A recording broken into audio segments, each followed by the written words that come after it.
Members present in the board auditorium are Trustee Sung, Trustee Guidry, Trustee Flynn Villaseca, Trustee Allen, Trustee Cruz, Trustee Blueford Daniels, and Trustee Dygard. Board members present via Zoom are Trustee Santos. I would like to ask everyone to please silence all cell phones at this time. Thank you.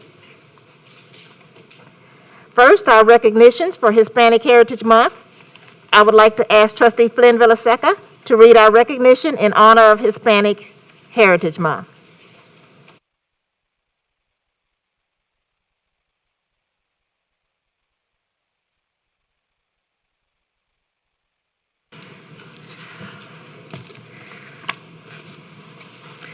Whereas Hispanic heritage and culture have played an invaluable role in the history of our city, state, and country, making possible many successes that paved the way for our modern society. And whereas Hispanic city and community leaders continue this rich tradition, contributing time, expertise, and resources, making a positive impact on citizens, families, and students in the Houston area. And whereas Hispanic parents, PTA, PTO members, and family members bring to our schools a wealth of knowledge, leadership, support, and an ability to vastly enhance the educational experience of students. And whereas Hispanic administrators, teachers, and staff are making a lifelong difference in the lives of our children by sharing their wisdom and guidance and by dedicating themselves to providing the top quality education all students need to successfully pursue their dreams. And whereas Hispanic students enrich the lives of fellow students, the school district, and the entire community, and provide a unique perspective that broadens the experience and understanding of all.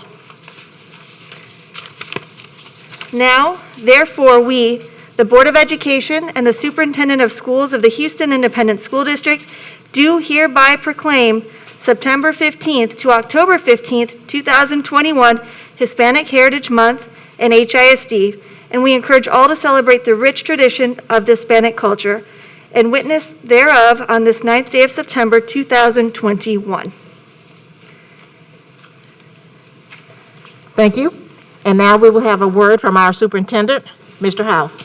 Good evening. As you all may have noticed, there is a sea of purple on the dais is up here. And I just wanted to make certain that that all of our viewers and individuals in the audience knew what this showing of solidarity was. These are, of course, shirts that speak to the support of Phyllis Wheatley High School. I think we all know what Phyllis Wheatley has been up against, and we want to make certain that our community knows that we're here to support them through what's necessary in terms of our resources, supports, to ensure that our kids get exactly what it is that they need.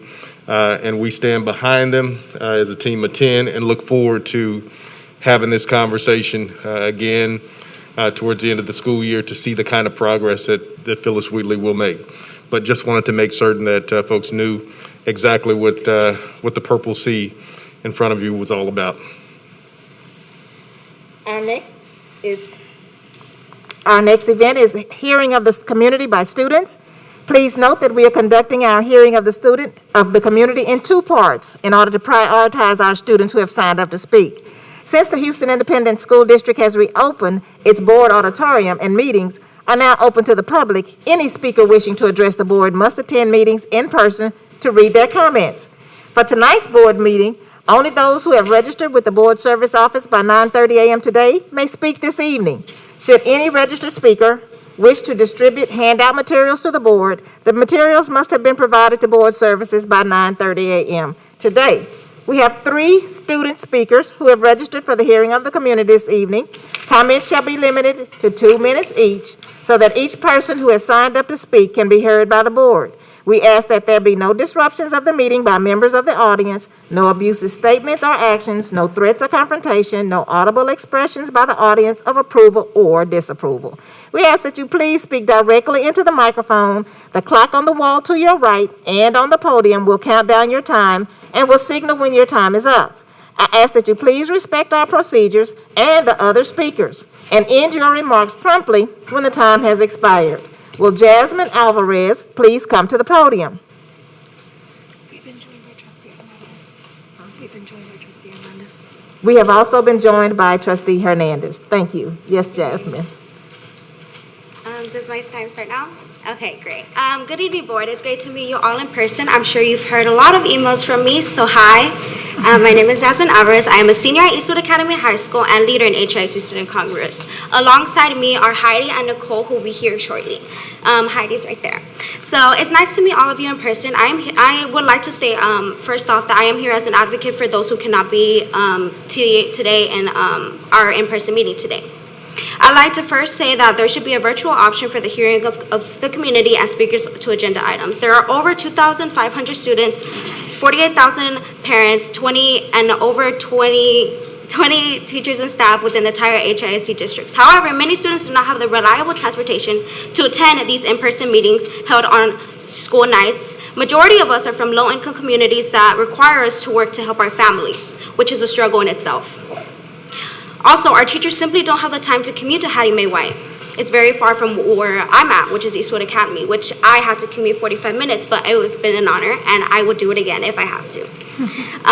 Therefore, I think it is only reasonable that there is a hybrid model for HISD board meetings. Virtual public commentary would give insight on local experiences and effective constructive criticism on future agenda items. Without us, you cannot move forward with community engagement, so please take this into consideration. I also like to touch on the lack of communication between HISD, StuCon, and HISDs. Despite my multiple attempts to reach out via email, StuCon have not been given responses to our questions, requests for meetings, and attention to student concerns. We would like your help to expand student empowerment through all HISD schools. We love HISD help on recruitment by promoting StuCon on your social media platforms and board meetings so that you can help us by co-hosting network workshops with board trustees. StuCon has done their best to contact as many HISD students, but we need your community reach to help expand StuCon so that we can reach and empower more students than what we have now. Please.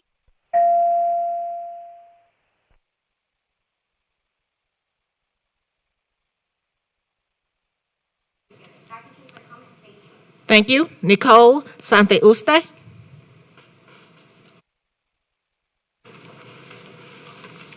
Good evening, board members. My name is Nicole Sante-Uste, and I'm a senior at Carnegie Vanguard High School. Firstly, I want to thank my fellow members for giving me the chance to speak here today.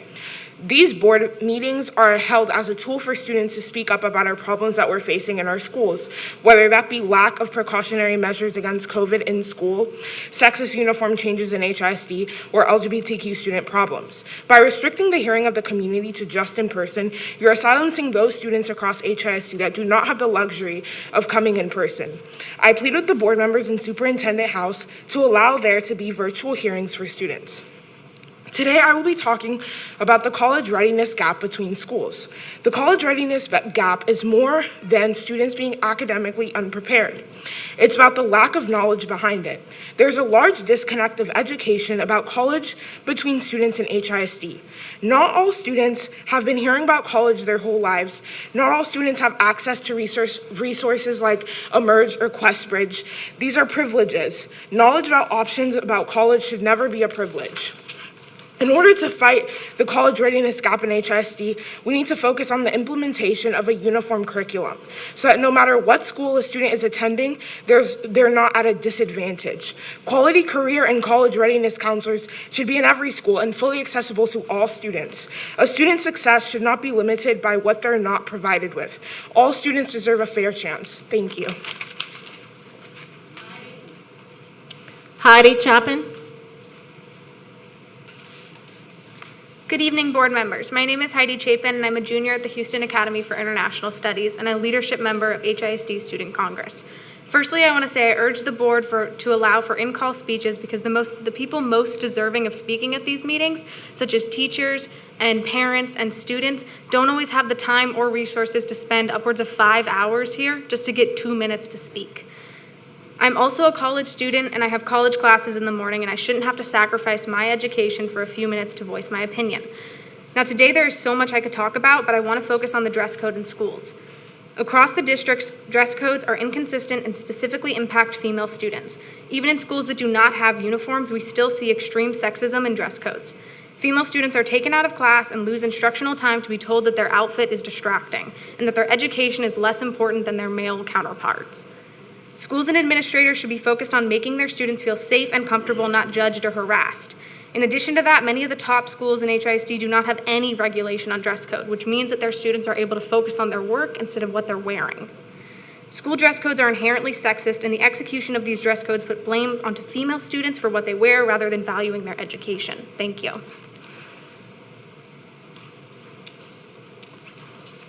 We have now come to the portion of our meeting where we hear from speakers to specific agenda items. We have 15 speakers registered this evening who shall be limited to 2 minutes each per board policy. Please speak to the agenda item you have signed up for. We also ask that speakers stay on topic and refrain from naming individuals, especially students, as their identity is protected under law. But you may name your own child so that each person who has signed up to speak can be heard by the board. We ask that there be no disruption of the meeting by members of the audience. No abusive statements or actions, no threats or confrontations, no audible expressions by the audience of disapproval or approval. We ask that you please speak directly into the microphone. The clock on the wall and to your right and on the podium will count down your time and will signal when your time is up. I ask that you please respect our procedures and the other speakers and end your remarks promptly when your time has expired. Our first item held for registered speakers is agenda item A1, approval of personal services performed by the superintendent, including speaking engagements, panel discussions, workshops in accordance with Texas Education Code and Section 11.201. Will Gary Monroe please come to the podium? He's also registered to agenda items A3 and E1 and the hearing of the community. All that purple can bow down to this crimson and gold. Now, I want to talk to you. We had an LBB audit a couple years ago, and one of the biggest issues was procurement. You are voting tonight to name a field after George. Who is this company that got the money? Who's the company, Hellis, that gave the quote? Because this has not been voted on. Now, what you didn't know is last year, I helped the team get a turf field in Fort Benning. That field was $225,000. Why is this field $800,000?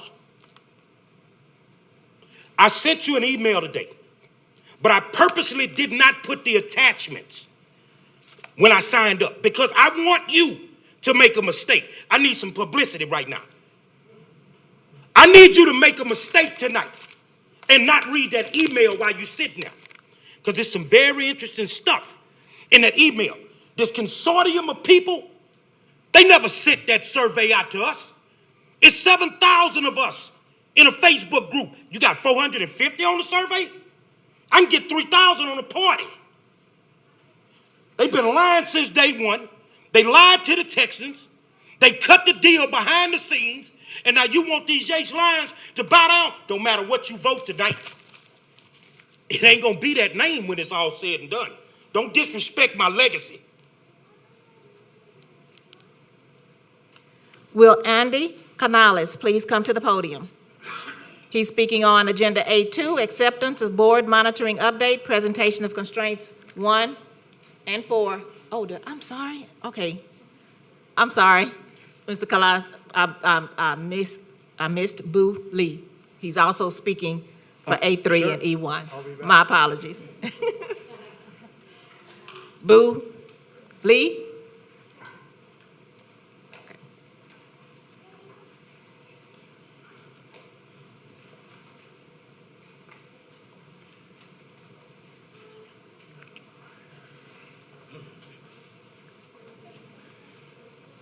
Yeah, I'd like to say thank you to all HISD trustees. And on the behalf of me being Bully, and I do all the historical work, not only for HISD, but for the whole city of Houston and the Black community. And being on the board at Jack Yates Alumni. And how do we stand and how most of the people standing on this field named after George Floyd, it don't sit well with the rest of the community, the older generation especially. And we feel like too many other legacy that Jack Yates did in the past is overlooked. And we feel like that if they're gonna name this stadium after George Floyd, who just was a student, and it show disrespect for the coaches and the teachers and the other people who laid the ground down for Jack Yates. So I'm asking that the school board, the trustees, and the superintendent take all of whatever's being out there, take it serious, and vote the way they feel is better for the school and the kids in the future. Thank you.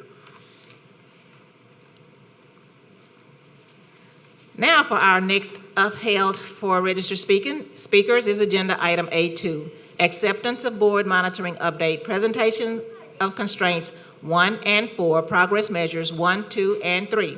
Will Andy Canales please come to the podium?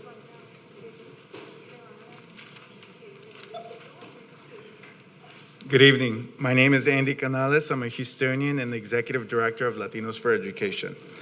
Last week, Latinos for Education families met with Superintendent House, Trustee Sung, and Trustee Dygard, who represent their schools in Gulfton. These families share their dreams for their children, their concerns, and recommendations for improving education. They have specifically identified 3 priorities: access to after-school programs, effective teachers, and resources for children with learning disabilities, especially those who are bilingual. We're here because 2 of the superintendent constraints your progress monitoring reflect these priorities. We commend the superintendent and his administration for the goals they have met or exceeded. We urge you to continue to build on your progress to retain teachers.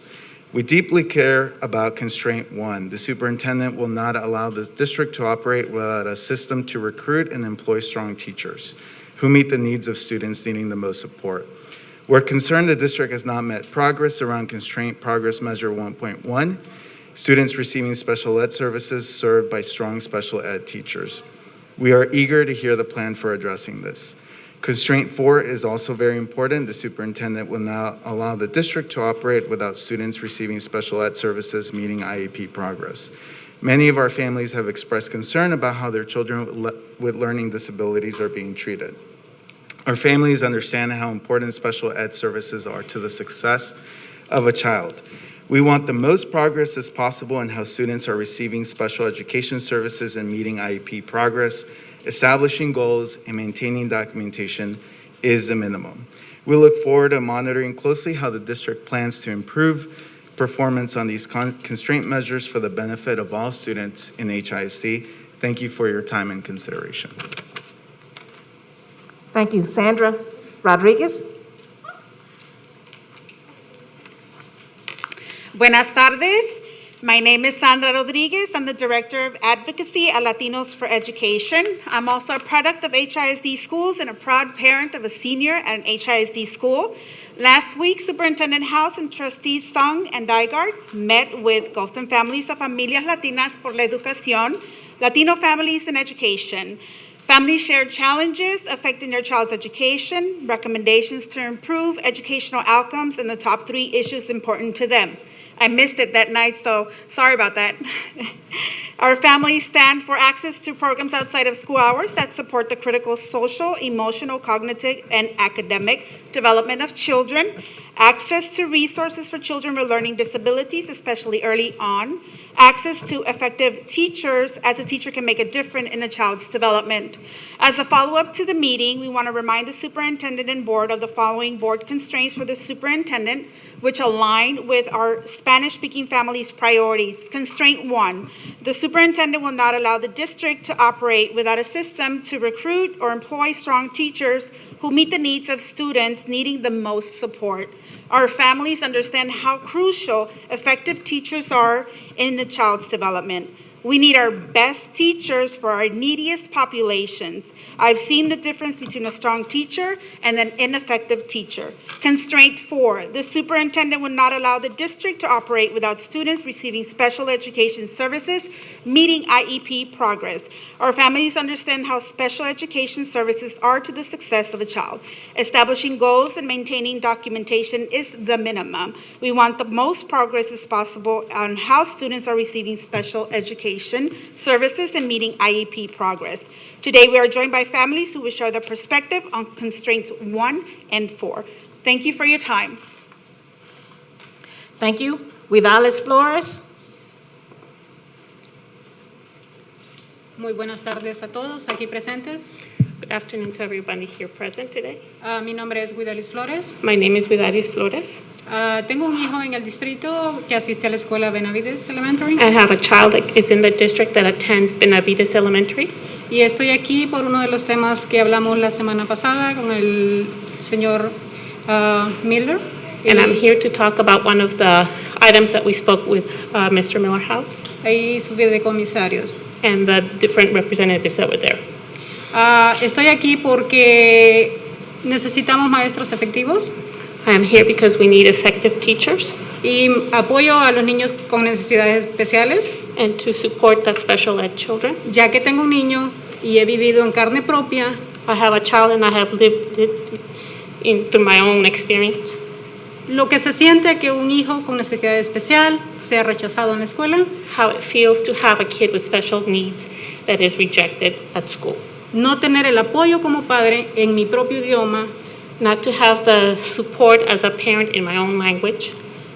que se me comunique el seguimiento de mi hijo, el trámite que se va a hacer y que el trámite sea corto. And in other words, she is not being told what the plan is, what is going to happen, or what the the plan is going to be, if it's going to be short or not, in her language. Necesitamos maestros efectivos para que puedan ayudar tanto a los demás niños que no tienen necesidades especiales, We need teachers that can help not only the special ed children, que puedan identificar al niño desde temprano que tiene una necesidad but that can identify a child that has a need at an early age, y que no lo vean como un problema. and that they don't see the child as a problem. Recuerden, si toman una decisión Remember that if you take a decision or make a decision, a tiempo, el niño será el futuro. if we make a decision on time, the child, it's the future of the child. Será un niño seguro, And it'll be a child that is secure or assured of themselves. será un niño que no tendrá miedo a ir a la escuela. And it'll be a child that won't be fearful of going to school. Considerará esa escuela como su segundo hogar. And it will consider the school as a second home. Hoy pido a ustedes I ask of you today que piensen en aquellos padres que tienen niños con condiciones, to think of the parents that have children with conditions que necesitan de ustedes, that pero need of you un cambio que sea efectivo, no en un papel que se pueda guardar. with an effective change, not just with a paper that you can store away. Los padres necesitamos ver cambios en las escuelas, Parents need to see changes at the school, que no sean abandonadas. that they're not abandoned. Necesitamos maestros We need con los teachers cuales nos podemos comunicar with whom we can y communicate romper esa barrera. and break the barrier. Muchas gracias por su tiempo. Thank you very much for your time. Martha Escobar. Buenas tardes, Good afternoon. mi nombre es Marta Escobar My name is Martha y Escobar, pertenezco a Latinos for Education. and I am part of Latinos for Education. Entendemos que la Junta Directiva está monitoreando el progreso de la educación especial y reclutamiento de maestros efectivos. We understand that the board is monitoring the progress of special ed and is recruiting for effective teachers. Hoy nos encontramos acá ya que en días pasados tuvimos un encuentro con el superintendente y fideicomisos en donde expusimos 3 temas que son de importancia para nosotros. And we are here today, even though we met a few days ago with the superintendent and some representatives, where we expressed when we talked about 3 important subjects for us. Programas lúdicos educativos para después de la escuela. They're talking about extracurricular activities after school, Maestros efectivos effective teachers, y apoyo de educación.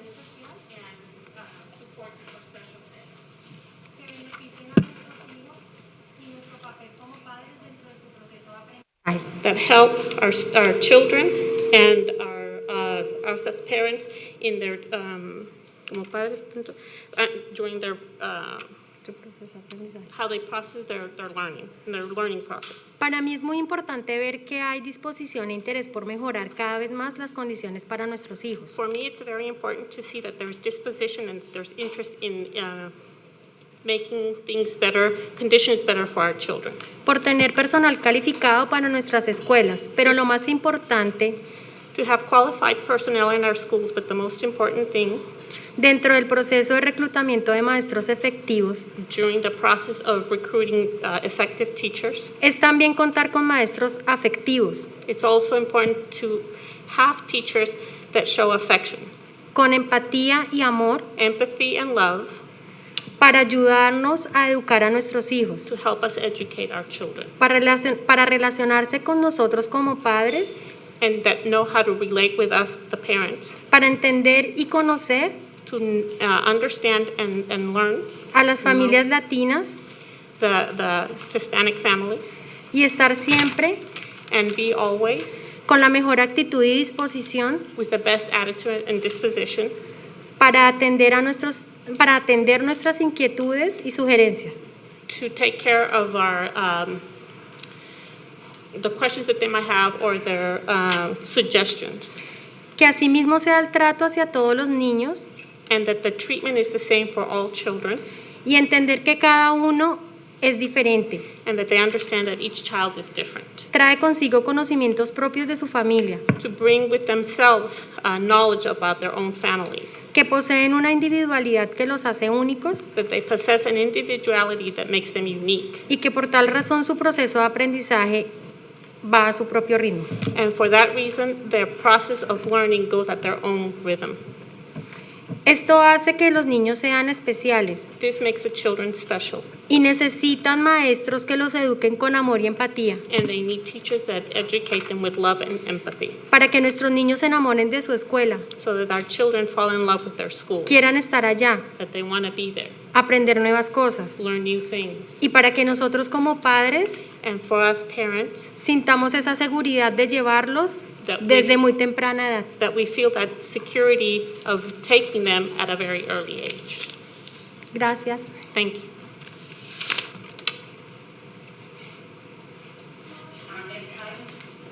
Our next item held for registered speakers is Agenda Item B1, reappointment of Houston Independent School District representatives to tax increment reinvestment zone boards of directors. Will Dolores Ann Lozano please come to the podium?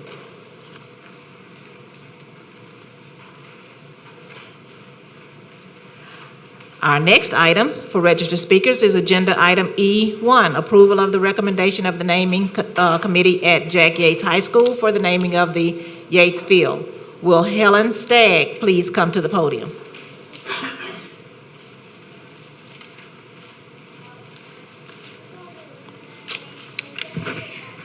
Good evening to President Allen, trustees and members of the board, Superintendent House. My name is Helen Stagg, and I am the CEO of Change Happens, a nonprofit social service community-based organization located in the heart of Third Ward.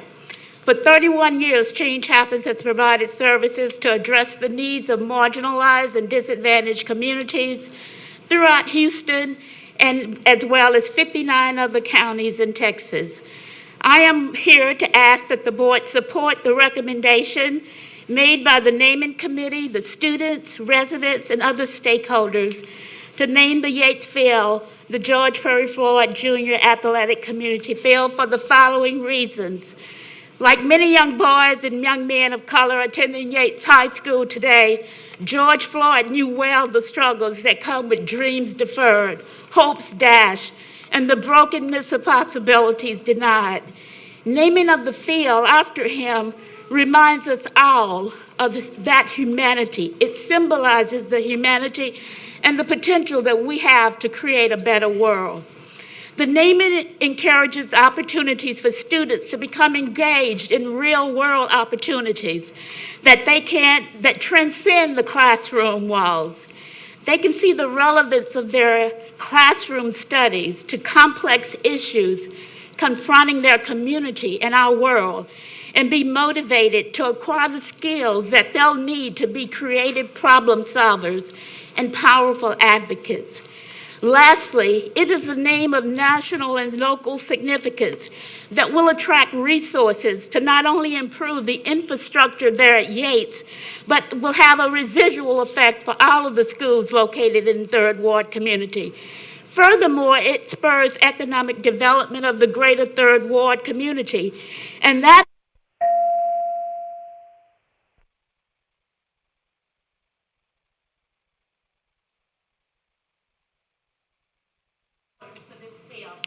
Thank you, Ms. Stagg.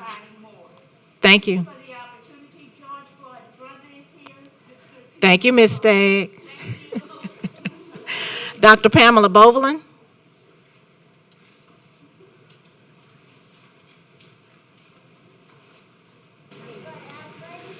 Oh, good afternoon. It's been, I'm used to seeing y'all on my computer screen. This is wonderful. I'm so glad to see you all. I'm glad to finally meet you face to face, Superintendent House. And I am here today because I will not be bullied. No one gets to call me a lie or say I'm involved in a lie and just walk around. I don't have a political bone in my body. I have no care. I'm retired. I'm not trying to get a job. Don't need a job. I'm here because we want to name the field George Perry Floyd Jr. Athletic Community Field because of what he represents. The last time I was here about name changing, 9 people were dead. And we changed all of the Confederacy names we could find of all those schools to a lot of hostility. And just because somebody comes up here and says the whole community is against this, don't believe that. The process we went through was fair. HISD sent out the survey. Nobody's lying to anyone. And he can keep breathing under his breath, it's okay for me, because I'm not afraid. I'm not scared, and you can't bully me down. He likes to do that with women. Please. Please, you let that lady disrespect me like that? Oh, wow. Okay, so I want to make sure that you all vote unanimously to change to create the name of the field as George Perry Floyd Athletic and Community Field because of what it represents and because of what he represented. And it is our legacy. Thank you, Dr. Bovelin. Sister Mama Sonia Lucas Roberts.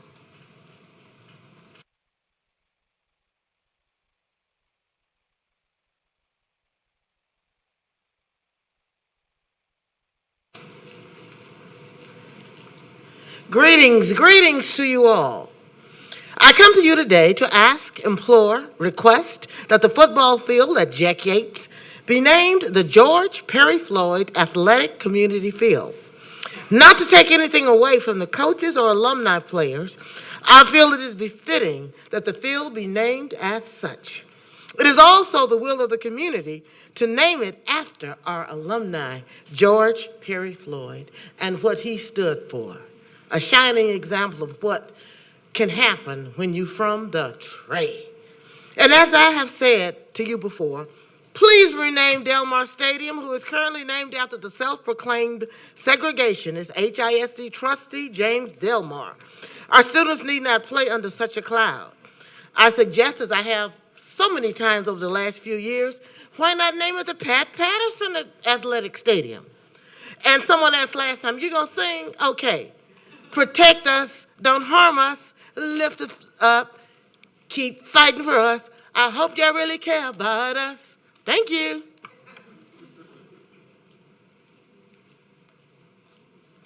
Dolores Rogers.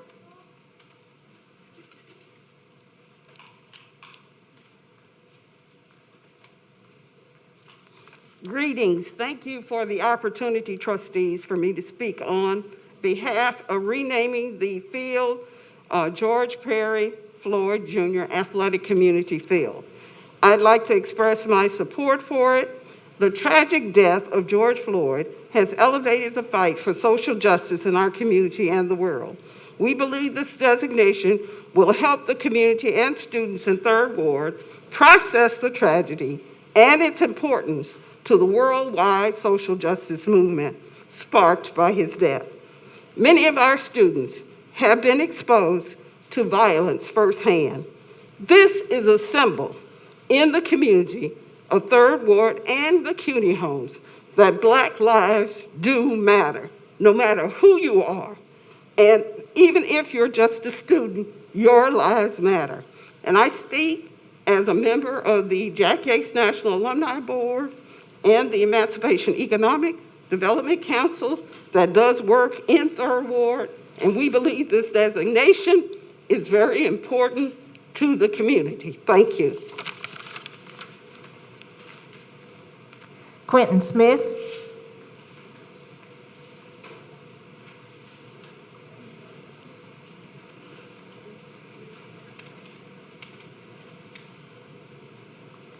Sharita McGee Tate.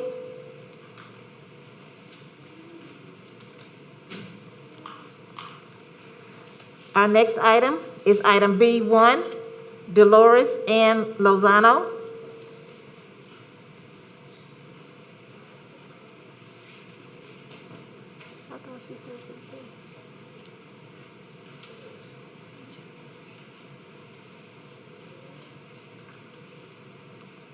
Our last item held for registered speaker is agenda item K3, approval of proposed revisions to policy CK Local, Safety Program Risk Management, second reading.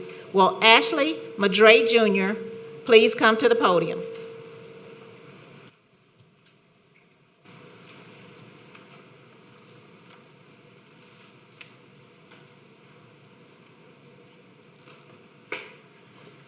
Good evening. I'm a husband and father of three. Our son attends elementary school in District 5. I'm here to address K3, approval of proposed revisions to board policy, CK Local Safety Program Risk Management. The school board is obligated to show the parents in this district that they are considering all points of view and recognize that there are negative consequences to 5 and 6-year-olds working on reading and math wearing masks for 8 hours a day. There are negative consequences to young children wearing masks. These include lost learning time, behavioral issues, and distraction in the classroom. When drafting COVID protocols, the district needs to show parents these issues are being considered, and the school board must communicate the trade-offs and decision-making criteria. This is my charge to the school board. Has the district conducted any independent study to understand the negative effects of mask wearing on children, on child development and learning to read in particular? What is the community vaccination target for removing the mask mandate for 5 and 6-year-olds or for all students in the district? Has the school board considered operating like restaurants do in Harris County? The children could enter the school and walk the hallways with masks on, but once at the desk, remove the masks. And finally, is there a plan to communicate the criteria for removing the mask mandate? I appreciate the time and thank you. Carrie Encavo. Dr. Alex Delores. Good evening. Please read my lips. A is for apple. B is for ball. Could the superintendent or any school board member explain how a 5 or 6-year-old child is going to learn how to read, pronounce words, if they cannot see the mouth of their teacher? Masks are impediments to learning. According to the TEA this past spring, Texas students have experienced unprecedented learning loss in 2021. In fact, 1 in 3 third grade students did not even approach grade level reading standards. Masks are impediments to learning. So I asked the board to rescind the mask mandate, ideally for all schools, but especially for elementary school children. Continuing the mandate will only enable more declines in student performances, will only enable more failures in the education of our children. Consider these points. Young children are at virtually no risk of dying from COVID. In fact, all studies show that children have a greater risk of dying from the seasonal flu.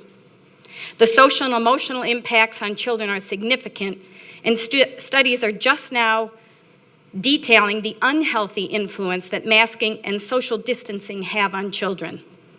Adults can get vaccinated, and those that do not understand the consequences. I served on a school board for 9 years in a different state, so I understand the challenges that you face. But ultimately, you need to advocate first and foremost for the students, for the children, and masks are impediments to learning.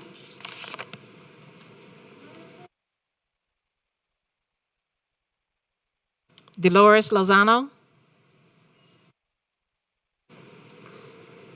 Apologies, Houston traffic.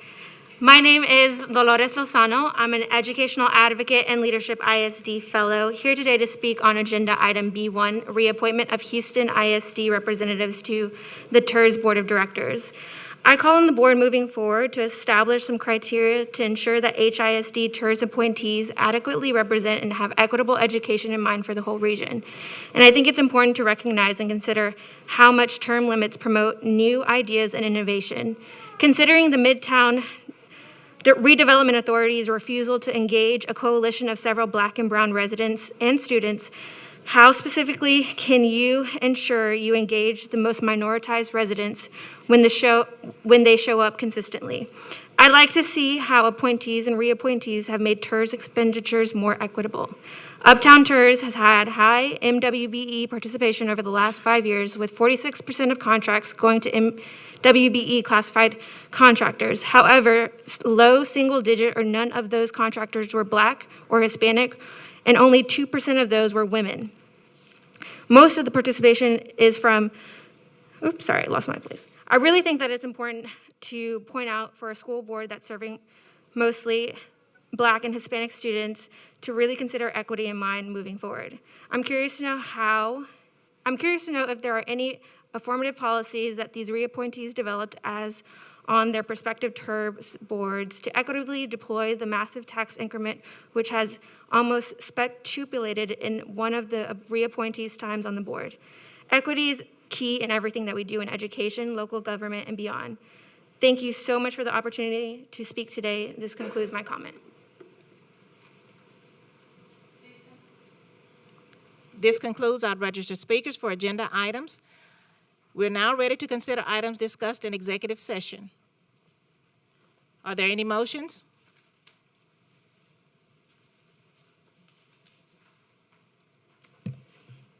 Yes, there are. I move that the board authorize the district to settle the special education matter of Jakira W. BNF Alice F. versus HISD before the Texas Education Agency. TEA docket number 225 SE 0721 on the terms discussed in closed session effective September 10th, 2021. Can you hear me? Is there a second? Second. Guidry.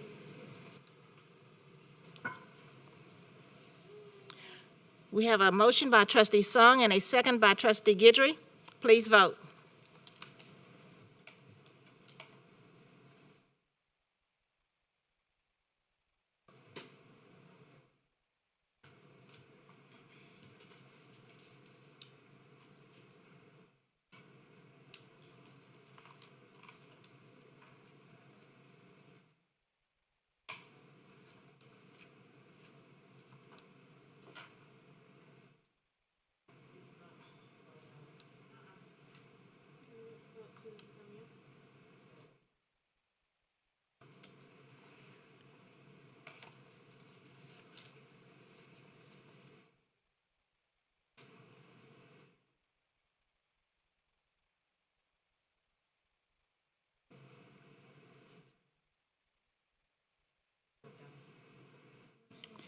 We have 7 for and 1 abstention.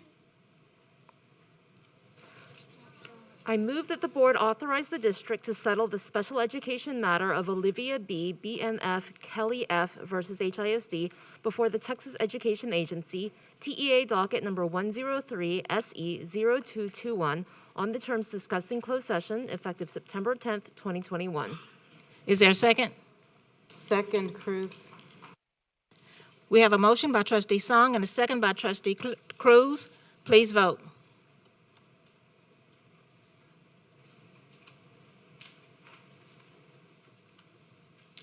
We have 8 for, 0 against. I move that the board approve Agreed Corrective Action Plan, Texas Education Agency, reference number INV 2019-01058, on the terms discussed in closed session, effective September 10th, 2021. Is there a second? Second. We have a motion by trustee Song and a second by trustee Flynn Villaseca. Please vote.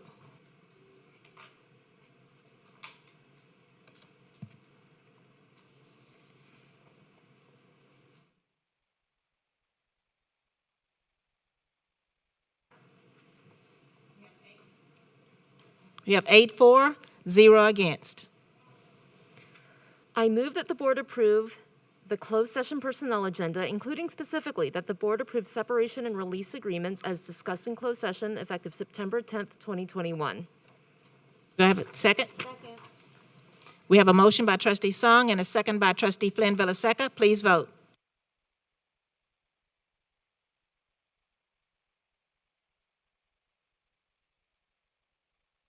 Seven for and 1 abstain. And those are all the motions, Madam President. Thank you. Now for the consideration approval of minutes from August 12th, 19th, and 26th. Do I have a motion to approve the minutes of the regular monthly meeting held on August 12th and the special meetings held on August 19th and 26th? Is there a second? Second, Guidry. We have a motion by trustee Flynn Villaseca and a second by trustee Guidry. Is there any discussion? Please vote.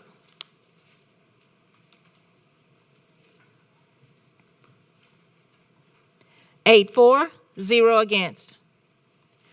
We are now ready to consider our discussions and report items. A2, acceptance of board monitoring update.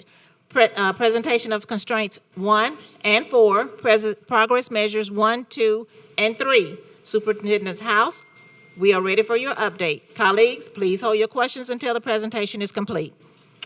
Thank you, Madam President. At this time, I'm going to ask that Dr. Allison Matney join us at the podium. Of course, Dr. Matney is our Executive Officer for Research and Accountability. I would be glad to take questions post her presentation. All right, thank you, Superintendent House, President Allen, members of the board. I'm here this evening to review constraint 1 and 4 and their corresponding progress measures. This is the first time we're reviewing these new constraints. So as a review, constraint 1 states that the superintendent will not allow the district to operate without a system to recruit, employ strong teachers who meet the needs of students needing the most support. Progress Measure 1.1 states that the percentage of students receiving special education services served by strong teachers will increase 3 percentage points from 57% to 60% during the 23-24 school year. And as a reminder from our Teach piece last week, what we're looking at is students with disabilities and their corresponding core teachers. As a review, the vast majority of our students with disabilities are served in the general education classroom. So the context that they have are with general education core teachers at large part. So in reviewing our data, we did not meet this target for this data point. We looked back once this constraint was approved in AE Local. In our 2018-19 data, we were at 57%, which was our target again for this year. 2019-20, we took a small dip to 54, and we came up a tiny bit to 55, but we were not quite at that 57 that we anticipated. A couple of pieces, a reminder that when we're talking about 2020, 2021 data, we're talking about the TADS appraisal ratings from 2019, 2020. So it's the TADS appraisal ratings from the prior year and then students served for that 2020, 2021 year. With our data piece, we are looking at continuing to monitor this and ensuring through scheduling and just that proactive piece of connecting our students with disabilities with those strong teachers from a scheduling side, as well as working with teachers on their instructional strategies in order to increase their capabilities in the classroom and thus their TADS ratings.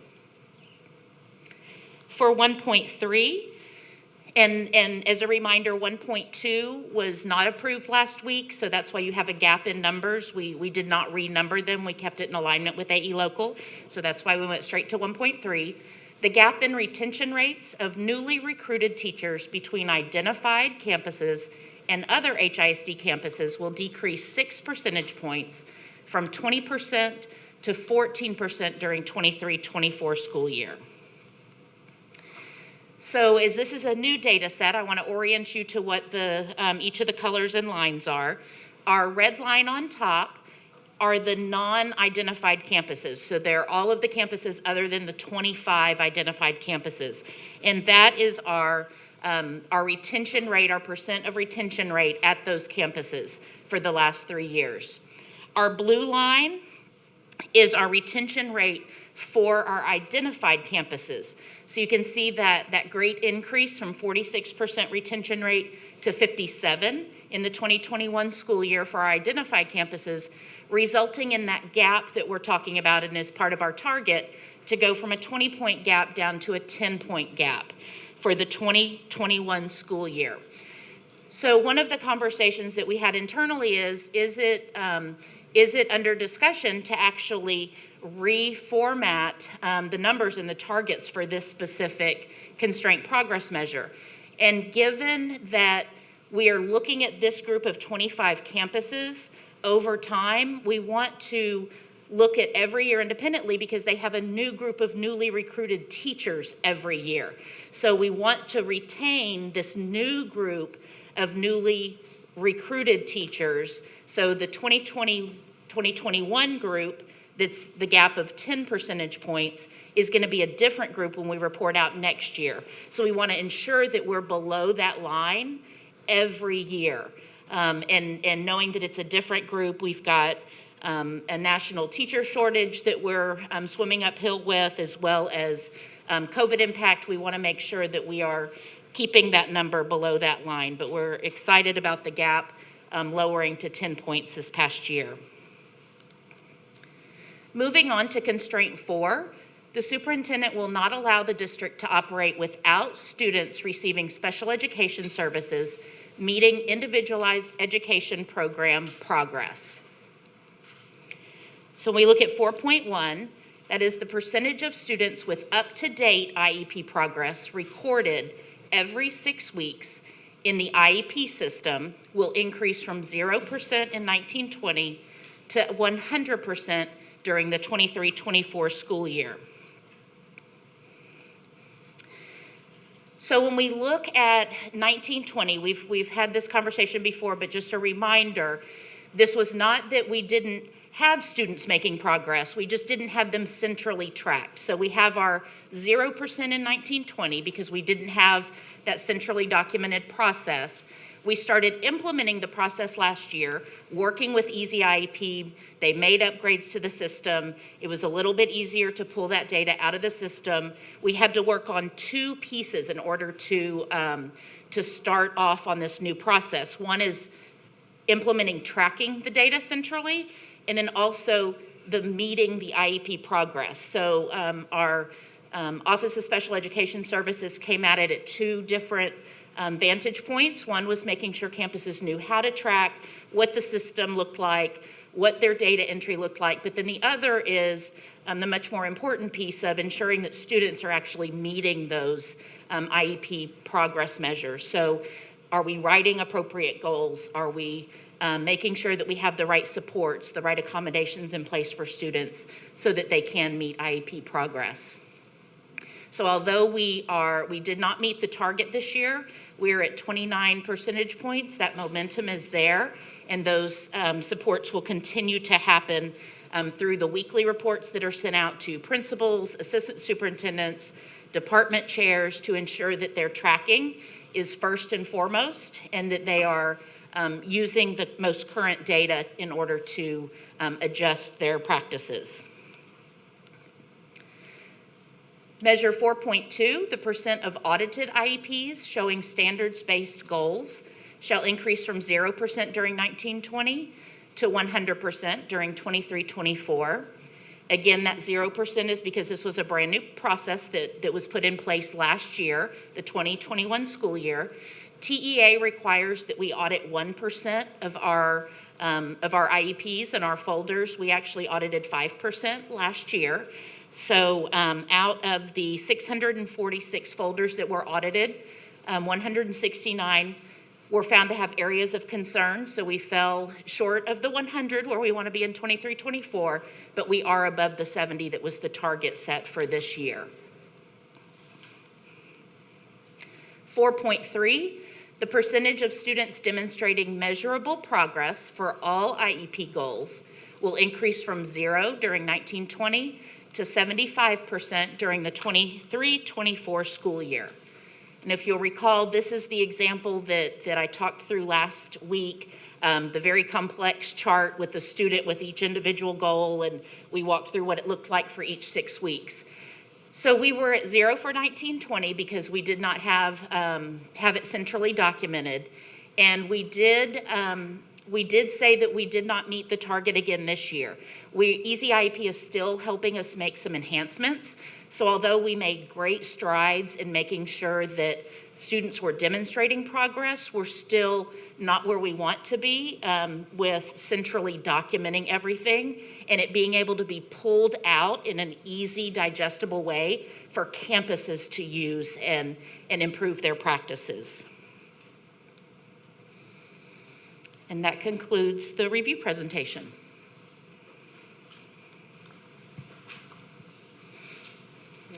We'd be glad to take any questions at this time.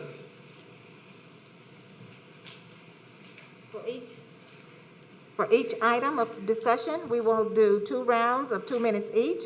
If an additional round is desired, that can be done with a motion, second, and board vote. Oh, okay. Trustee Cruz? Thank you, Madam President. So my question is starting, primeramente quiero agradecer a las mamás que vinieron a hablar. Sus preocupaciones y sus experiencias, especialmente de sus hijos, son súper importantes para nosotros. Entonces, gracias, y es por la cual existimos, para mejorar. Gracias por tomar el tiempo. My first question is on slide 4. So, go back to it. So we know that the majority of our teachers, I think it's 89% of our teachers, are rated effective or highly effective. And what are we doing to address a more intentional tool to rate teachers? I know you spoke about this last week, Mr. House. If you can maybe give us a rough timeline of what that will look like. Yeah. Dr. Madney, if you don't mind kind of sharing what the goal is here in terms of our transition to the state-approved tool, if you don't mind. Yes, so the work, whether it's TAD's tool or the state-approved T-test tool, the work still is going to look similar in regards to ensuring that teachers have the right tools, that they're implementing effective instructional strategies. And as we transition, we may have an impact on this in that the research team is going to need to do a deep analysis into the alignment of both tools to see what that's going to look like if we need to put a pause for a year on this and reset this one piece. But ultimately, the work is going to continue and ensuring that we're tracking the end result of percent of students that are rated in the higher categories. One difference is TADS has 4 categories.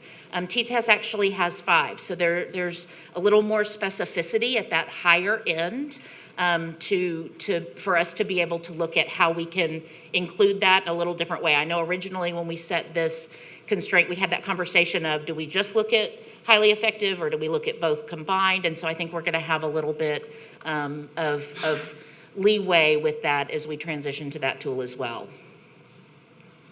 Okay, and I really do appreciate that explanation. That helps significantly. So in terms of we're not meeting the goal currently, how do you feel like a new teacher evaluation tool will we be at a different place with this specific constraint progress measure?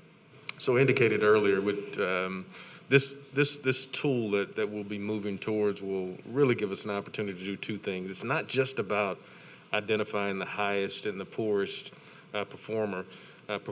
It's about providing the support to those that need it the most, and I think that's probably one of the most important items. It's also about being able to identify our highest performers as well, so that we can utilize them as individuals that can build capacity in our schools as well. So it's both ends of the spectrum. One thing that we know about what the research says is that you can't fire your way to success. It's about supporting educators where they are, developing individual plans in terms of what they need, and ensuring that they get better over the course of time. Okay, thank you for that information. Slide 6. Excited to know that we're making progress in this area. Something that struck me, and I don't think I realized this is how we were measuring it. You mentioned that we were measuring like individual year, not year over year. So if we're measuring the recruitment of first-year teachers and they stayed a second year, and then we shift our focus to the next group of first-year teachers. But what happens to that group of, we want to keep them long-term, right? Mm-hmm. I think our highest turnover, or our bulk of our teachers leave in the first 5 years in our district. So what are we doing to address that? Dr. Matney? Yeah, so that's a great point. And one thing that we've talked about internally with having is support data. So here's our year 2. They were year 1 last year. They're part of this 10-point decrease in the gap. So do we still have them year 2? Do we still have them year 3? That'll be a support data and not necessarily feeding directly into this. But it's absolutely part of the conversation around retention, long-term, and not just focusing on first-year teachers. Okay, so you'll be sharing that support data with us? Okay, great to know. And you did talk about, if you've exceeded the goal, we're like, that's great, but what are we doing? Are we revisiting? I know you talked about it a little bit, but what are we doing in terms of like, okay, if we've exceeded it, the constraint progress measure should challenge the organization, right? So are we revisiting this? Dr. Matney? Yeah, so that part is actually in our report, and the superintendent's actually pushed our talent department to really recruit differently and look at some additional locations, some additional areas to look at recruiting, and then working with some of those same strategies. The ones that worked really well, we saw an increase, but we still aren't at 100% retention. So where are the areas that we saw that retention, and why did that work, and what does that look like, and really reflecting on that and making sure we do that across the board.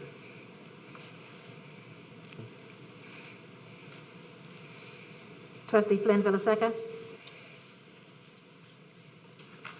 Thank you, Superintendent. Thank you, Dr. Matney, for the presentation this evening.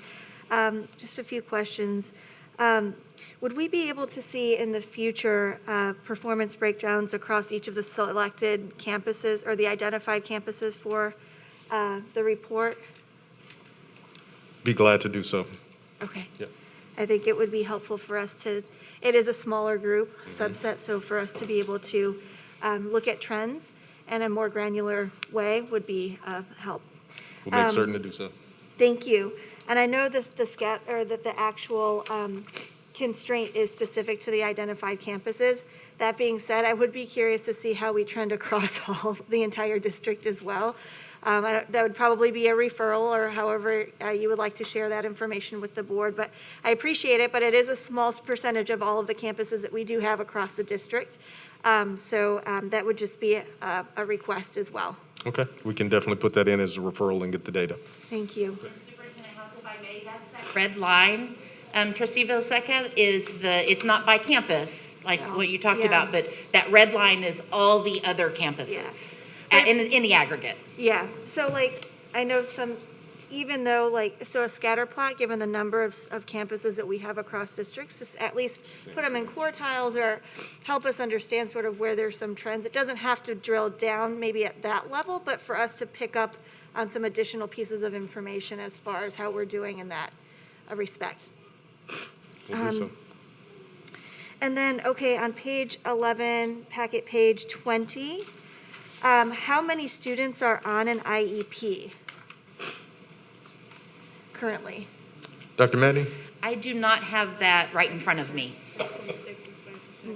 Of the overall, so we would just have to calculate the numbers. 646, it represents 5%, so I'm just curious as far as how many total. We'd be glad to get that to you as well, Okay. to make sure that we're not speculating. Okay. Yep. And then are there plans to increase the percentage of IEPs that are audited? Dr. Madney? I do not have that necessarily that specific answer. I know that 5% was created in alignment with the conservators as well. And then remember, they then audit that 5% on top of our internal administrative audit. But I don't know specifically if there's plans to increase that from 5 to 6 or 10%.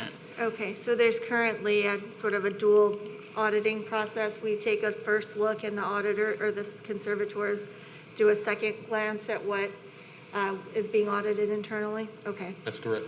Okay, and then as far as the process is concerned, are they randomly selected? Do we have a general idea of what the protocol is for selecting that sample?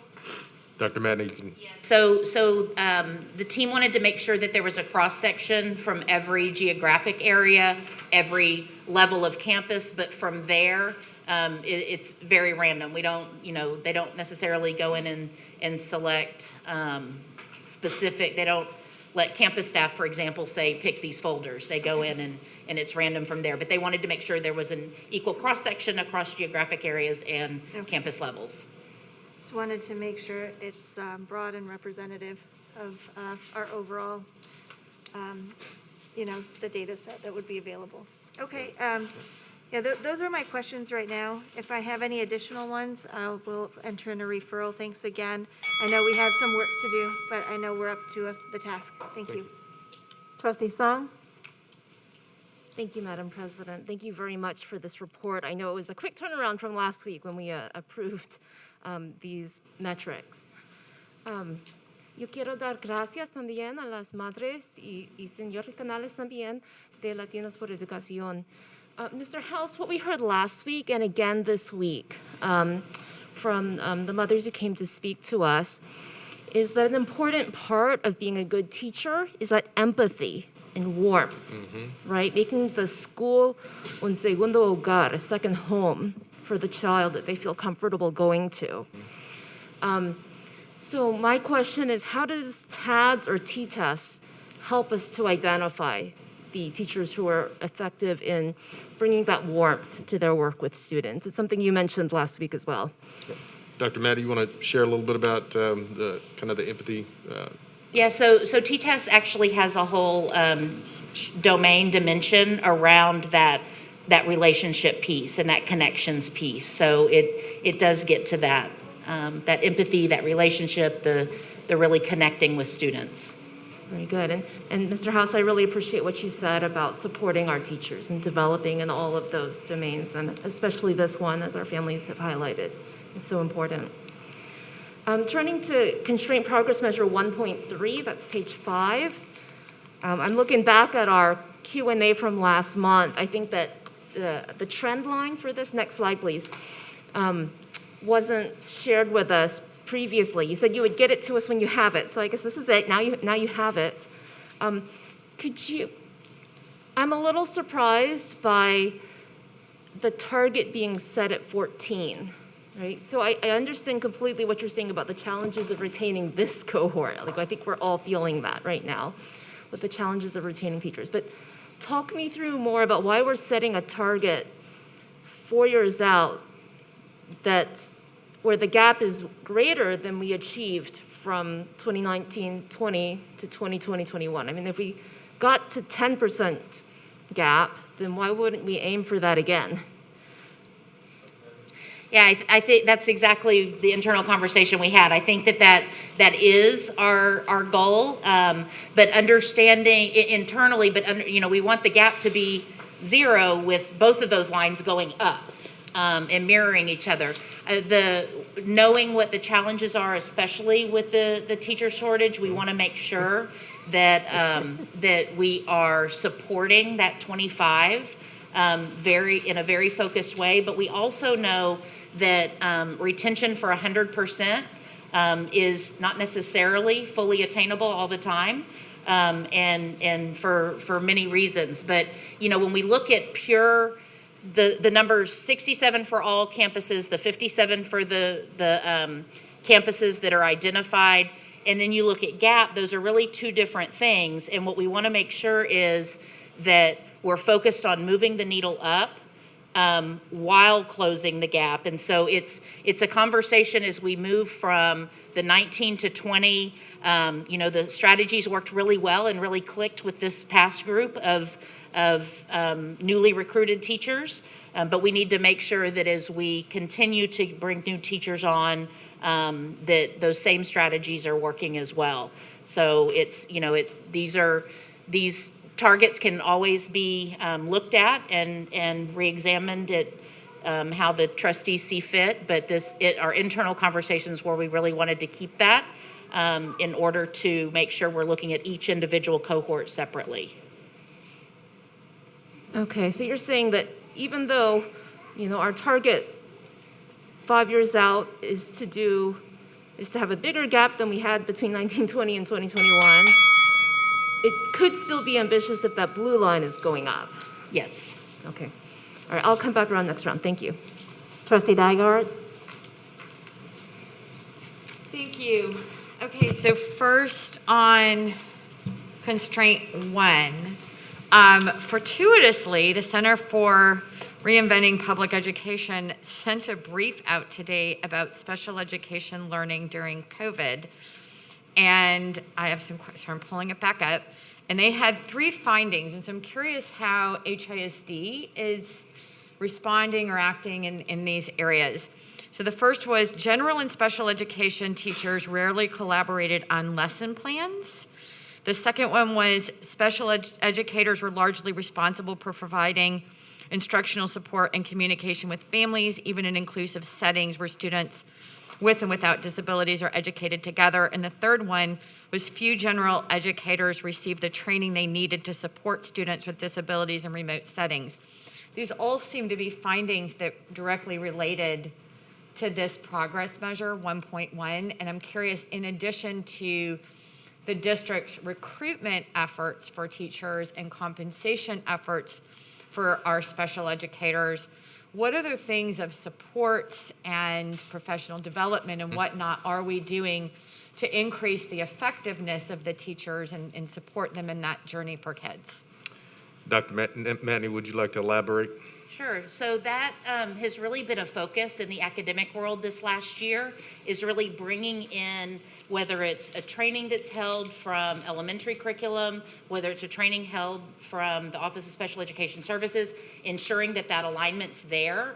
We definitely recognize that it hasn't necessarily been there in the past, that there were some isolated buckets, but this year the team has really worked, this past year, much more closely on ensuring those things. So those 3, I'm really not surprised. I think that's very generalized across many, many districts, and something that we work on all the time. I think that the focus on these IEPs and it being a team that supports, especially when the vast majority of our students with disabilities are served in general ed, having that team, that it's not just the co-teacher's responsibility or the English teacher's responsibility, it's both together, that they're a team for planning, they're a team to collaborate. I think that I wouldn't say we're necessarily where anybody would want to be ultimately, but the conversations are happening and the structures are in place for those things to really flow even better this coming year. Thank you. And then Also on constraint 1, more specifically progress measure 1.3, these are harder to staff schools. I imagine that there are challenges that sometimes come with that create more burnout for teachers. I know I've heard, especially years ago, talking with someone at Las Americas, which is one of the schools on this list, that's such a highly specialized population of kids.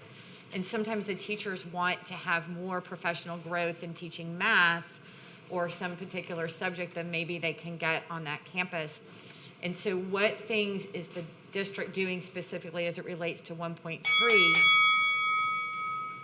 to prevent burnout and provide those opportunities for professional growth that teachers might be seeking? I think first and foremost, we have to let the data drive us. And if the data's telling us at the teacher level specifically that a particular teacher or a particular team is struggling with particular standards in math, we have to ensure that our professional development is really geared towards it.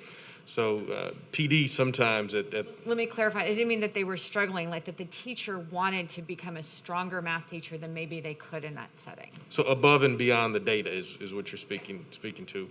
We always encourage and will always encourage the idea of continuous growth and development for teachers, and we want to provide that. But again, to go back to where the data is, we always want to focus on that first. And if there are opportunities beyond that for additional growth opportunities and professional development, we'll encourage and support that as well. But we want to always focus on where the need and the data tells us that they are, and how to accomplish building capacity with individual teams, individual teachers, schools as a whole.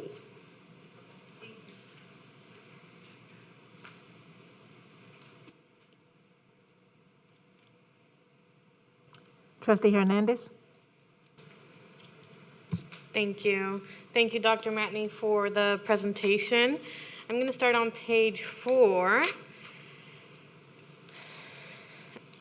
Do you have an estimate for the number of teachers that this 3 percentage points of growth would affect? Dr. Manny? Not off the top of my head, but it would be different each year, depending on, so for example, the number of teachers that were working with students with disabilities in 2020 and 2021 could be different than the number from 2019-20, depending on schedules and numbers of students identified. Okay. So I know that we also discussed using a new tool, and the tool has been identified, correct?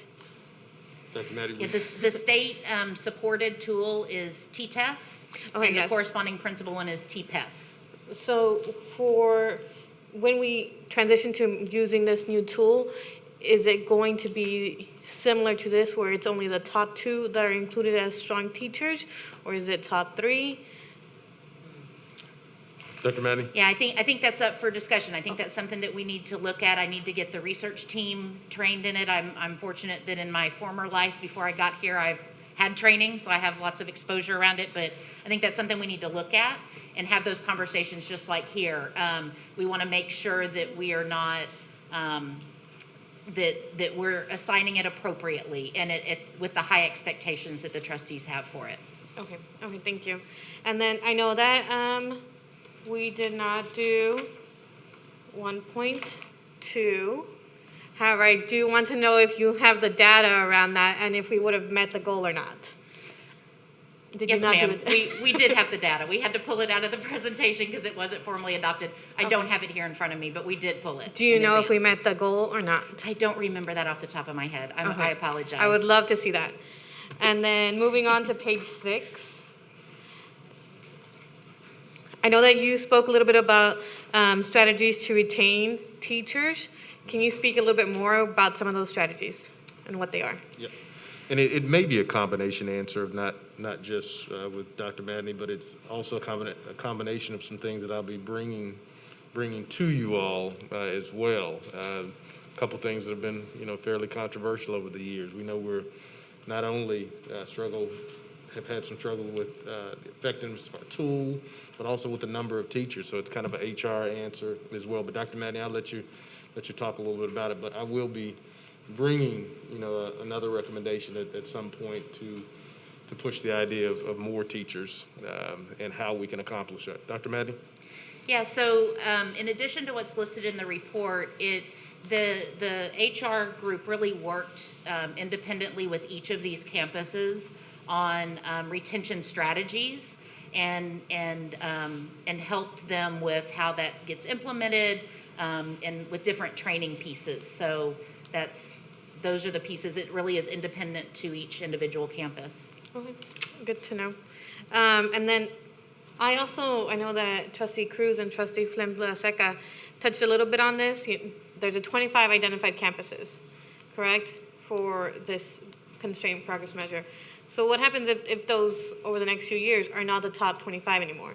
Is there any thoughts about maybe making that a... Mm-hmm. I think we can always look at how we can support our campuses, especially if they're considered as our highly targeted campuses, and if that means expanding, it's definitely a possibility. Okay. And I want to concur with Trustee Cruz, I believe, about receiving that information for teachers that have are past year one and are not necessarily being tracked.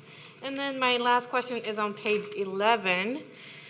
Thank you for auditing more than 1% of the files. And my question for here is, what happens when we meet the 100%, right? We celebrate. What happens after the celebration? Dr. Madden, please expand. So in addition to celebrating, I definitely agree with that.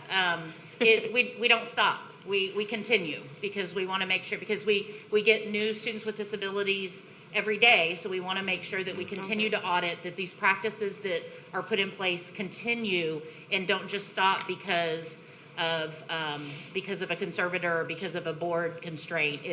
It's what needs to happen. Okay. And I did get a little text, we did not meet that goal that did not get approved last week. Okay, thank you. Yes.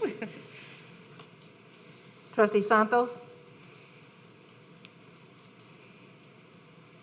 Thank you, Dr. Allen. Thank you, Superintendent House. Muchísimas gracias a Widaliz, a Marta y Sandra. Todavía nos queda tomar el cafecito y las conchas, por favor. Pero, my question, Dr. Matt, how many days are there in a school year? How many school days are there? How many school days are left? How many are required to attend it here? We're going to need you to speak up just a little bit. How many school days are students required to attend? How many school days are students required to attend? Is it 180? And that may be my previous state, but. It's required minutes now, and then we That's determine right. the days. Mhm. Okay. It's. So, out of 180 days, we test our kids 47 days are spent testing our kids or talking about testing. That's 330 hours. That's like, I don't know how many minutes, Annie, put that in your head. But that's 26% of our school year. We're testing snapshots, DLA, data talks, and so forth.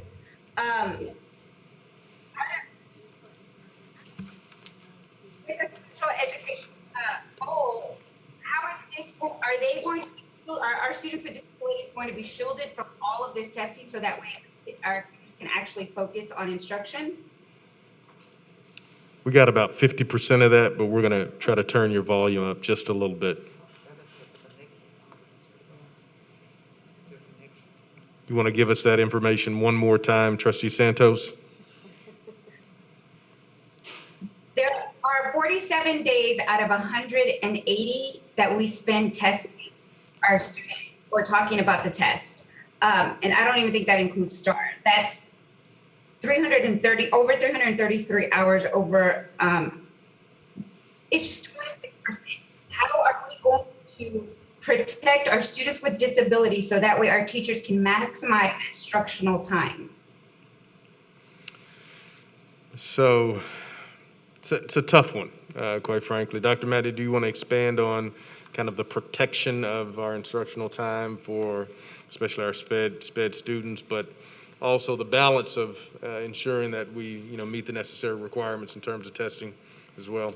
Sure, absolutely. So one piece of the progress monitoring component that's required for students with disabilities with their IEP documentation is ongoing progress monitoring and ongoing evaluation, which doesn't necessarily mean a test. It could be an observation of a writing example that's happening in class anyway. So those things specifically for students with disabilities are happening on an ongoing basis. We do have certain statewide screeners, assessments that are required, but we do try to limit, encourage campuses to limit as they schedule. So I'll give you an example. Today, our screener platform was not as operating at 100%, and so we told campuses just call it a day. Don't waste your time sitting and waiting or anything like that. Get back to instruction. And so we really try to work with campuses on appropriate, they have to turn in an assessment plan for all students. And so while we do have some of those required assessments, we also model through our DDISs the appropriate use of those so that it's not just testing for testing's sake. How do we use them with instruction so that we can maximize everyone's time, whether it's a student with disability or any other student in our classrooms? And Trustee Santos, just to go back to one of the questions that you had, the state does require 75,600 minutes. We decided as a board to move towards days. Our calendar is 174 instructional days from what we understand. Thank you, Superintendent House. I think it was like something about 50. Okay, I'm gonna. So there must be at least total hours of extra instruction or tutoring provided individually or in a group of no more than 3 students. Moving forward, for our Q&A, how are we going to do that and still protect our students' disabilities without like maximizing the I just want to kind of that, and I'm going to move on to the next round. But thank you. You're welcome. Next in the queue, Trustee Song. Thank you, Madam Chair. I would like to second Trustee Flynn-Villaseca's request for disaggregated data and it being organized in some way that helps us to make sense of it. I'm not opposed to reading through charts with 283 schools. I'll do it, but some visualization helps me a great deal. And was that provided for last week's data yet? Not yet. What we had decided on, just like in August, we provided it the Friday after the main meeting. Okay. So that's what we're planning on doing from here on tomorrow. out, is providing that campus level data for anything that's appropriate, like the ones this evening, that Friday after tonight's meeting. Yeah, very good. I'd love to see that for last week's goals and this week's constraints as well, and thank you. And then Superintendent House, with regards to these 2 constraints, what do you think the most important steps for our district are to get where we want to be with regards to these constraints, and what support do you need from the board? Of course, it goes back to something that Dr. Madney said earlier. It's really understanding what the progress monitoring is telling us and making sure that we execute beyond that with the kind of fidelity that we know the data is speaking to us about and pushing towards it. It's just not rolling the dice and hoping that we're doing it right, but it's making sure that we progress monitor it, and act on exactly what it is that we're being told with the data. Very good, thank you. How do you take the data, like for instance, on this slide or another slide, and disaggregate it or otherwise look under it to get the detail you need to figure out what it's telling you, the story behind it? Dr. Maddy? Yeah, so some of it is the campus level pieces. So where are outliers positively and in a negative area where we need to provide more supports? That, data tells a story in all the different angles. So, for example, with this, looking at the vast majority, the 74% of campuses where the folders met the audit standards, what are the practices happening on those campuses to ensure that's the end result, and how can we share that with other campuses to say, hey, have you tried these pieces that seem to work for this campus? And so it's just digging in and reflecting on some of those outliers on both sides.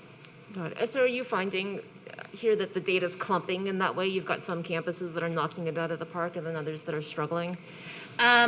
I don't have that in front of me, but I know that the Office of Special Education Services does, because they're looking at this very intently, which is one of the reasons that they met the goal, because they're doing really hard work on making sure campuses are supported. Great. Thank you so much, and I'll look forward to seeing that data tomorrow. Thank you. Those are all my questions. Trustee Cruz? Thank you. Okay, I had a couple of follow-up questions. So on slide 9, it looks like, obviously we haven't met the goal, but it looks like there are some campuses that are doing really well.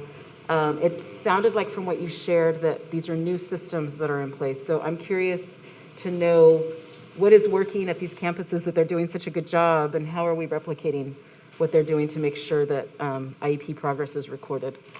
Yep, so Dr. Maddie, Yeah, so a lot of it's kind of like what we talked about last week, that time management piece. So when you're starting something from scratch and you have to add something on top of already incredibly busy people, it's not like they were sitting around with 2 hours, to track information. So that time management piece is so critical to support them and really give examples of how they could structure time, structure what this looks like, checks and balances, and then also administration's work with the vendor on really looking at, these are the questions that we need answered.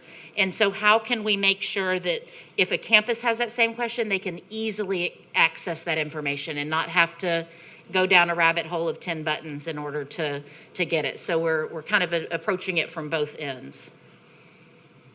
Okay, thank you. And then looking at slide 13, we haven't met the goal. So help me understand, just explain it again. I know you went through it, but I guess I'm trying to understand, is this something we need to rethink the constraint progress measure, or we're going to have this data very soon? Dr. Maddie. Yeah, I would not advocate for rethinking it. It really is, this was a brand new process, and with a vendor making upgrades, this was one piece that in working in the older version versus the newer version, it didn't make sense to add it into the older only to transfer over to the newer. So it really just was a timing and setting piece. So I don't encourage us to rethink this. I think this is a very valuable constraint progress measure. It just really is, it just took us a little more time than we wanted to have our processes and systems updated to our report time. Okay, thank you. And then my last question is, on page 1 of the report, the actual report, the superintendent's response, I'm curious what we're doing to recruit more Latino teachers, particularly bilingual teachers and moreover bilingual special education teachers. When I remember from the TAPER report, there was, the representation is extremely disproportionate. Just wondering what we're doing in that respect. Dr. Maddie, you want to share a little bit about what we're doing, and Thomas, if you'd like to share any additional information from the HR perspective, be glad to have you to come up and do so as well. Yeah, so I know that we've been charged with several new ways, and I don't know if Thomas wants to come in and assist with the more specifics, but that is something that we've talked about in looking at representation in the classroom that's so important. So. Ms. Hilliard. And while she comes up here, Superintendent House, this is a new face for us. Please introduce yourself. Welcome.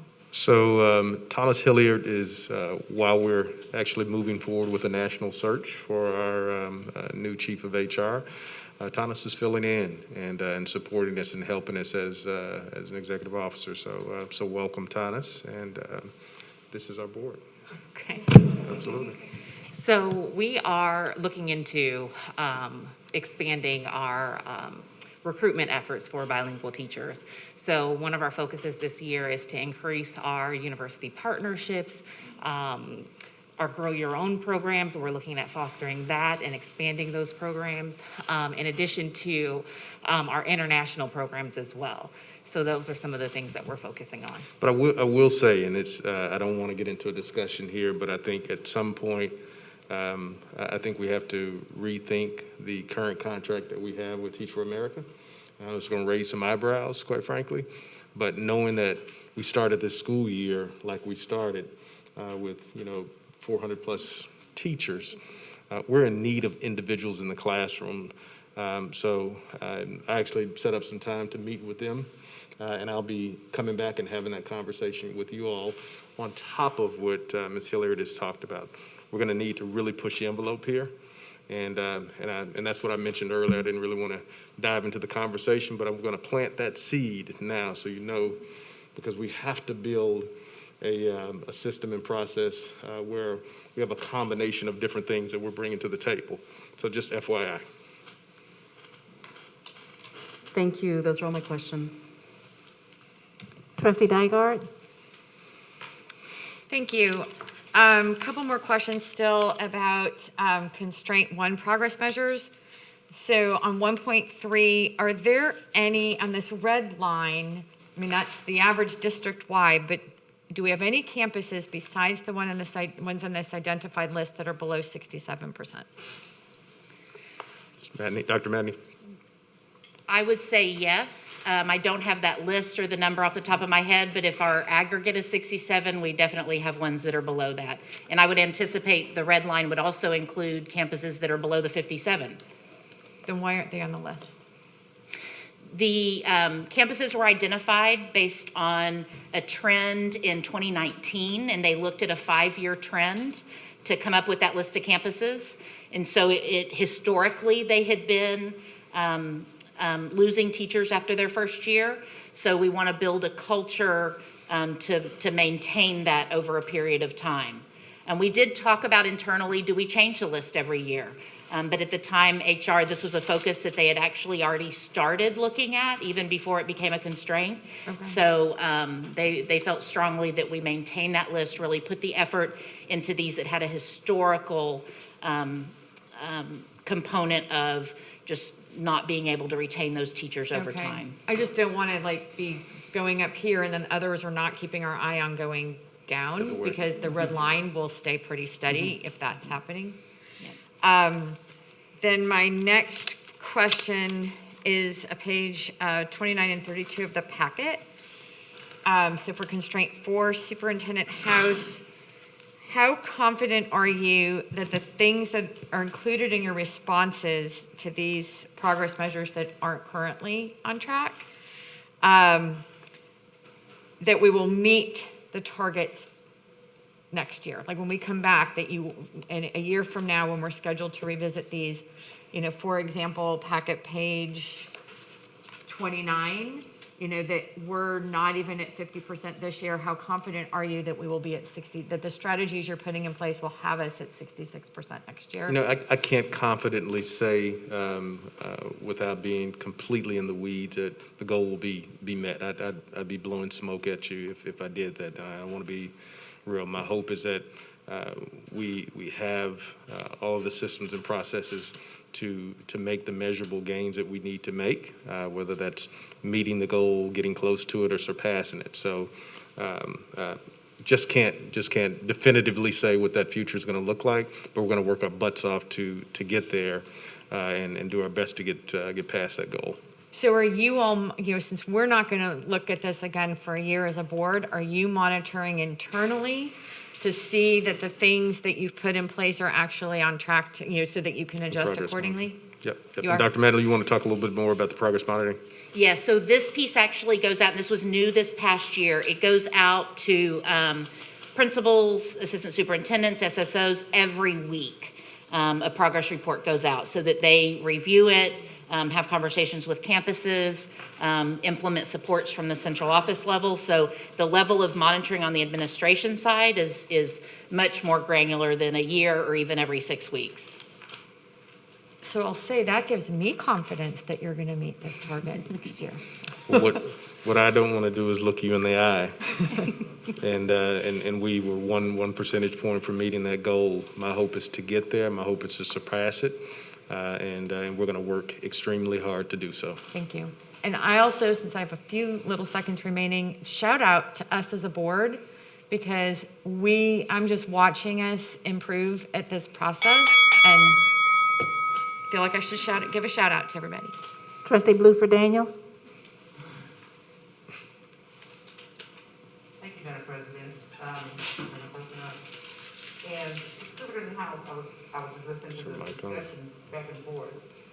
And my concern, or what I wanted to plant a seed, was with the stress now of this year for student achievement goals, for those students that obviously were behind for 2019 and 2020, and we have to catch those students up. That's a lot of stress, trying to get kids in classroom, to return to classroom on the teachers this year.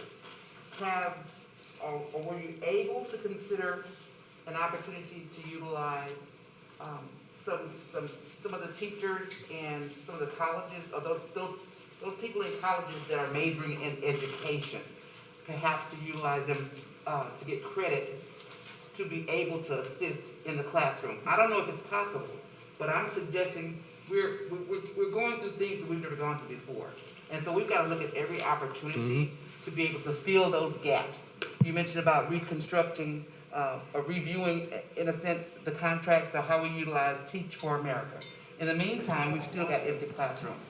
So to think outside the box, we cannot do anything that we normally would do. And so that's just an opportunity that I think I spoke about last time. And I think what you just explained to me is exactly the conversation that we have to have with universities. In my previous school district, we went in and developed partnerships with universities for 3-year degree programs. We're going to be doing as much as we can from an innovation standpoint to push the envelope here. This is, in conversation most recently with several superintendents in the Great Council of Great City Schools, it's a major issue across the country, but we've got to think outside of the box. It has to be a multi-tiered approach. And I don't want to take TFA out of context, but that's just one piece of the puzzle that I think we have to revisit. I think we have 50 teachers that we have with TFA, and I don't understand that.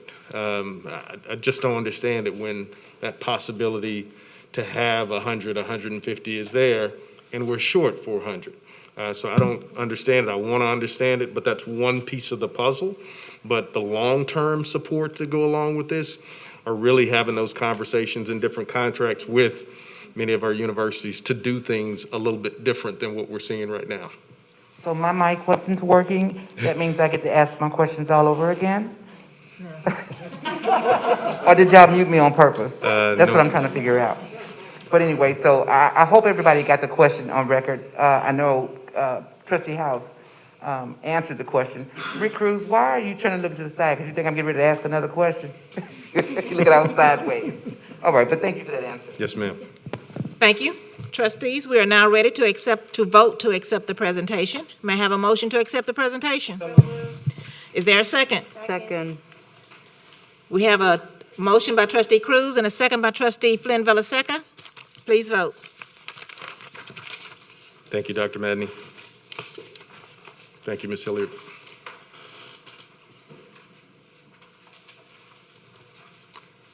We have 9 for and 0 against. Consideration for the superintendent's agenda items. We're now ready to move on to the superintendent's agenda items. For the record, let it be reflected, items B2, K2, K3, K4, K5, and K6 and their attachments are new. Item A2 has been revised and has new attachments. Items E1, E2, and K1 and their attachments have been revised. Board policy requires trustees to excuse themselves and abstain from all discussion and votes pertaining to contracts that might involve a conflict of interest. As defined in board policy, a conflict of interest is any circumstance that could cast a doubt on a trustee's ability to act with total objectivity with regard to the district's interests. We will now consider items held for abstention and/or discussion. Each month, all action items begin on the consent agenda. If a trustee would like an item held from consent, they need to notify the district chief of staff, Sylvia Trend, by 8 a.m. on the Monday prior to the voting meeting. As a reminder, trustees, everyone had an opportunity prior to this meeting to submit additional questions after agenda review to the administration. The Q&A document has been updated to reflect the additional questions. The updated Q&A was sent to all trustees and has been posted on the district website. The trustees requested the following items be held from the consent agenda. E1, Project 210410, I4, I5, I6. For each item of discussion, we will do 2 rounds of 2 minutes each. If an additional round is desired, that can be done with the motion, second, and board vote.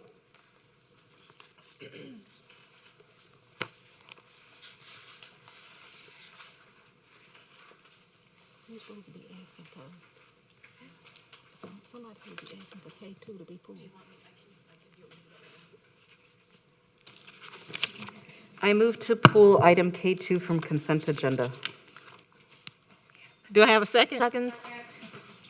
We have a motion by trustee Cruz and a second by trustee Sung to move item K2 to off the consent agenda. Our first item for discussion. Please vote.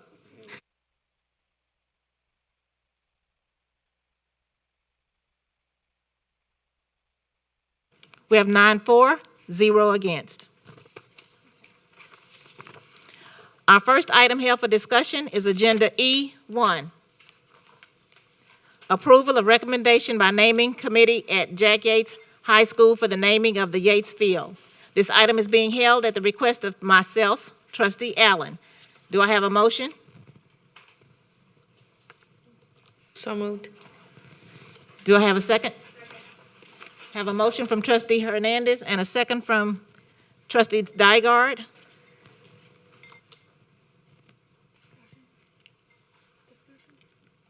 Discussion on the items from trustee Villaseca. I'd like to request to go to closed session for legal advice. The board will now adjourn to closed session in the Board Services Conference Room under Chapter 551 of Texas Government Code Open Meetings Act, subsections .071, .072, .073, .074, .076, .082, .0821, .083, .084, and .089. Should board final action, vote, or decision on any matter considered in the closed session be required, such final action, vote, or decision shall be taken at the open meeting covered by this notice upon the reconvening of this public meeting or at a subsequent public meeting of the board upon notice thereof. The board has adjourned to closed session at 6:53 p.m.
This meeting of the board is now reconvened in open session. The time is now 7:37 p.m. I will begin the comments or questions on this item, which is the E1, approval of recommendation by the naming committee at Jake Yates High School for the naming of the Yates Field.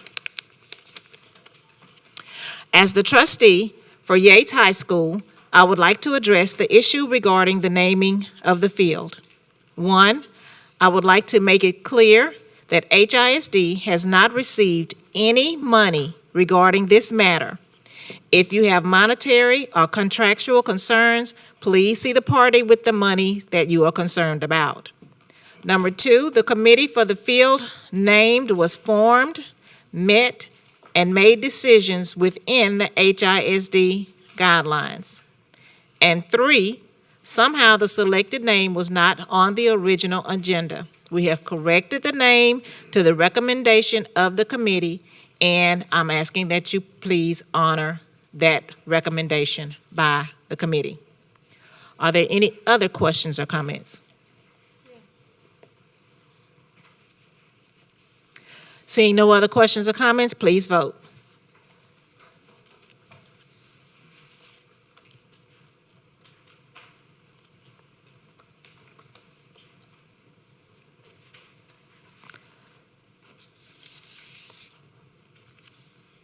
The vote is 9-4, 0 against. Our next item held for discussion is from the attachment to agenda item I-1, approval of vendor awards for purchases over $100,000 and ratification of vendor awards for purchases under $100,000. This is Project 2104-10. RFP, body-worn cameras, and law enforcement software is being held at the request of Trustee Cruz.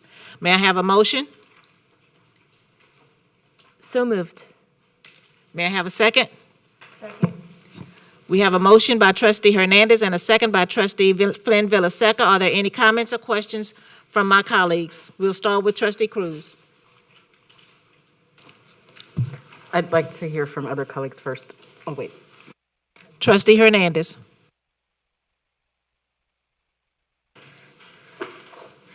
I am proposing that we postpone this item until the next board meeting, until the board meeting directly following the police committee workshop that we agreed to have. May I have a second? We have a motion by Trustee Hernandez and a second by Trustee Santos. Are there any comments or questions on this motion? Trustee Dygard? Is the workshop scheduled yet? It is not scheduled yet. That's why I did not put a date in Okay. here. All right, thank you. But we did agree to have another one. Okay, thank you.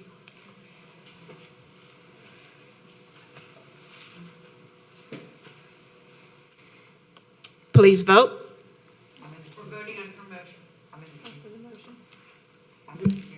Oh. It's not showing up. Trustee Blueford Daniel?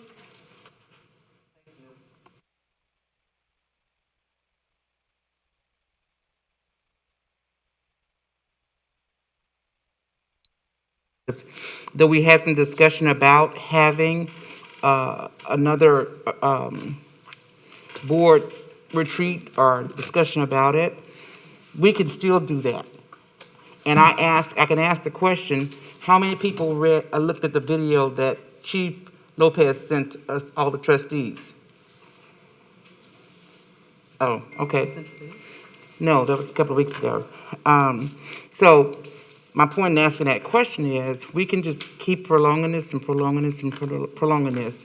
And in the meantime, we need to move forward with having our campuses safely protected in a 24-hour period, not just when the classes are going on. So I think that it's important that some of the information that was asked for previously from the board as far as providing data, they've presented RFPs to be able to move forward and purchase that. We asked for that. We asked for the separation of tasers. They separated the tasers out of it. How much longer are we gonna massage this?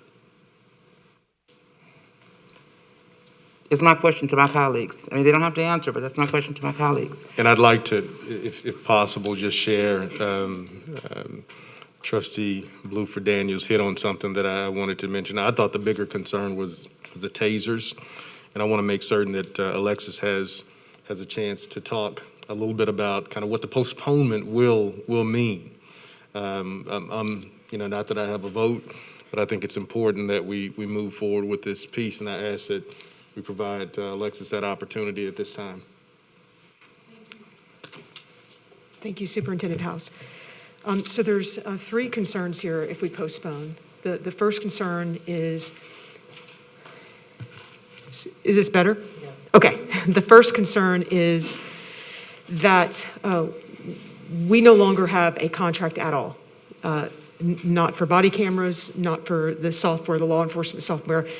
When this wasn't approved at the last board meeting, the previous contracts have expired. So we no longer have a valid contract.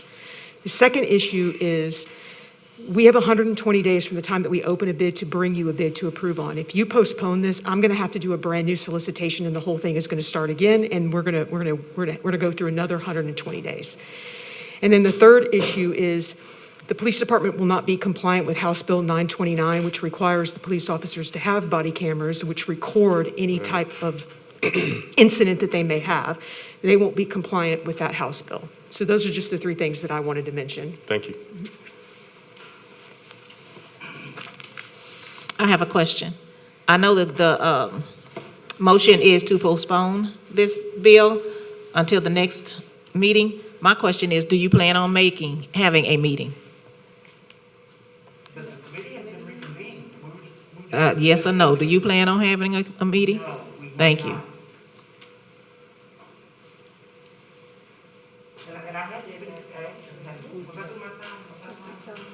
Trustee Song? I went through my time. Thank you. So can you tell me, Ms. Licata, Superintendent House, I'd like to know when the 120 days starts and ends. So it starts from when the bid opens. This would be the last board meeting we could bring it to you before we'd have to do a new What was the solicitation. date? I don't have the date, but I believe this project went out sometime in May. So when we counted the days the last time that we set the board item, this was the last board meeting that we had in our days. We couldn't get to an October board meeting with this project. So the end of the 120 days is somewhere between today and our October board meeting. Yes, I could get you the exact date. Yeah, I'd like to know the exact Sure. date. Thank you. And then my other question is, can we schedule a workshop? How about, Ms. McBride, is that something we need to post for? Or can we discuss now when we could have a workshop this month? That's the question I just asked. She said she's not You couldn't take any final action because you're not posted. As part of this item, as part of kind of figuring out what this postponement meant, you can give some direction to each other in terms of the timeline, but you can't take any formal action on that. Okay. Well, since our board president has the authority to schedule workshops, Lisa, stop me if I'm out of line, I'd like to ask that we schedule a workshop to cover the topics previously discussed. I'm sure it's in our minutes that we wanted to cover at a workshop. And that we try to do that as soon as possible, sometime this month, possibly. And again, I just want to remind us that the bigger issue was the tasers. And that was pulled off. Didn't realize that the body cameras, which we understand the requirement, we understand the timing right now in terms of having to go back out for bid. I just want us to reconsider that. Just sitting here in the last, since we've been in session since about 5 o'clock, I've had probably 25 emails in reference, or text messages in reference to safety. And I think those are things that you all may not see on a daily basis, but I see them all throughout the night.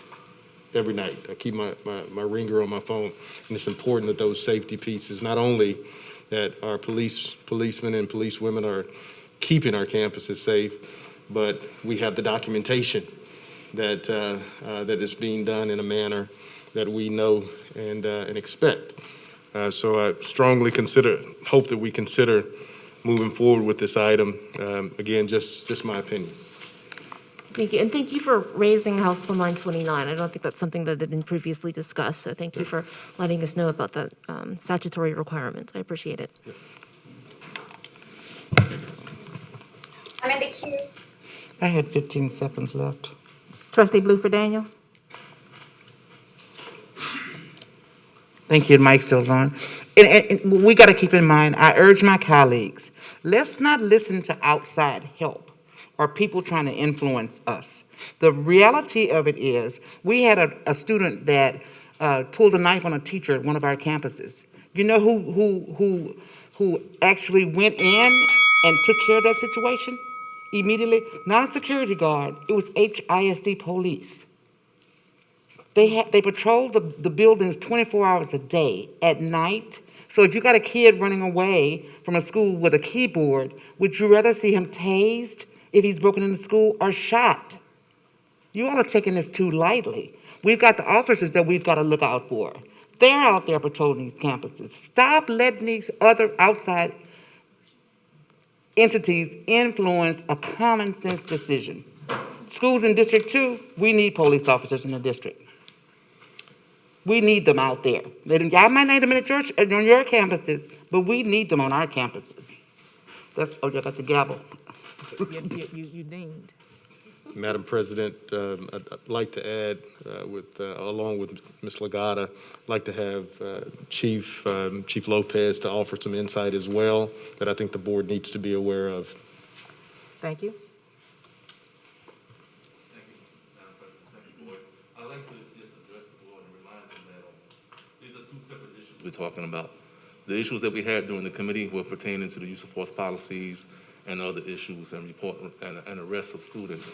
This is completely different from what we're requesting right now. We're requesting to get software and body-worn cameras for the department, which we currently don't have a contract. So that's what this request is from. I don't mind having another workshop if I'm called in front of the board to talk about use of force and arrests. Well, these are two separate issues which we're trying to discuss. And Chief, I know we've talked specifically about the body cams, but I want to make sure that we re-reference the software. It's an efficiency piece so that we can bring you all the necessary data without doing that by hand. This software will allow us to do that so that we can show you what it looks like on our campuses, where we need to improve, how we need to focus our efforts in terms of professional development. We can pull that data within seconds, whereas now that takes minutes and days to be able to pull that data. So it's two pieces. The body cam, we know what that requirement looks like from a legislative standpoint, and we also know from an efficiency standpoint what this software would do for us also. And I might provide the board two recent examples. Within the last week, when we had an open records request about how many weapons the HISD police has seized in the last 4 or 5 years. And with our current system, we have to manually pull the data and then count it and then cross-check it against old report systems that we have. So manually, it's very difficult to give accurate data on these open records requests. Another issue is that we had a vehicle that was stolen, and when we enter the license plate into the CAD system to report it stolen through the nation and through the state of Texas, we don't have the ability to put the VIN number. We have to do that manually. It should be done automatically. So with a new system, we'll be able to report stolen property, whether it's a vehicle, guns, whatever property we have to enter into the system, so it'll be done automatically throughout the system all at one time, instead of pulling a report in by the officer, then the dispatcher has to go in and enter it into NCIC and TCIC. So I just want to just urge the board to consider this. Again, like I said, it's two separate issues that we're trying to discuss. It's body cameras, CAD, and software. And the committee, we were talking about use of force and the rest of juveniles. So two separate issues that we're trying to decide. Thank you. Thank you. Trustee Guidry? So, and thank you, Superintendent House, for your comments with respect to this item. And Alexis, if I can remember, if you don't mind, when you initially brought this item before us, it was at a projected amount not to exceed $19,000. Is that correct? How much was it initially? The original amount? The original was amount. $950,000. Okay. However, there was an error. That was the annual amount, and we didn't multiply that times the term of the contract. Okay, and so if you did that, how much would it have been? Is it the amount that's in here now? No, ma'am. The amount that's on the amount now is for $4.5 million. That's $900,000 annually. Okay, So we did back out for the tasers that we removed from the project. okay, thank you. You're welcome. Trustee Santos? Thank you, President Allen, Superintendent House, and Chief Lopez. I just want to help you to understand where my position is coming from. So this is one of the issues. I put my money where my values are, and I value student safety. So when I have students and teachers sitting in classrooms without the proper filtration system or air purifiers, there's a problem for me. Additionally, you're absolutely right, Superintendent House. You get urgent calls all the time. And it is within our jurisdiction to call an emergency meeting if it needs to happen. But this trustee, when I vote on using dollars to keep our children safe, I want to know what safe means. I want to know the goals around where we're putting this money to keep our children safe. So I think that that's where the disconnect is happening here, and it's very hard to vote on items like this when we haven't had those points of clarity. That the trustees, position, because I would rather spend this money keeping our kids and our teachers safe from COVID, which I know is a separate funding pot, which is a budget amendment, but in my brain, I can't process what you're telling me without having a goal around the department. So thank you. And thank you. One of the things that I wanted to touch on, Trustee Santos, is that the two items that you mentioned in terms of filtration systems and safety, those are actually pieces that we were moving forward with as well. Very important to us. I think as we look at our data, which is something that I was going to talk about in my report, is that we're doing a good job in terms of COVID and the overall percentages of active cases in comparison to our size. So we feel good about what we're doing in the mitigation strategies.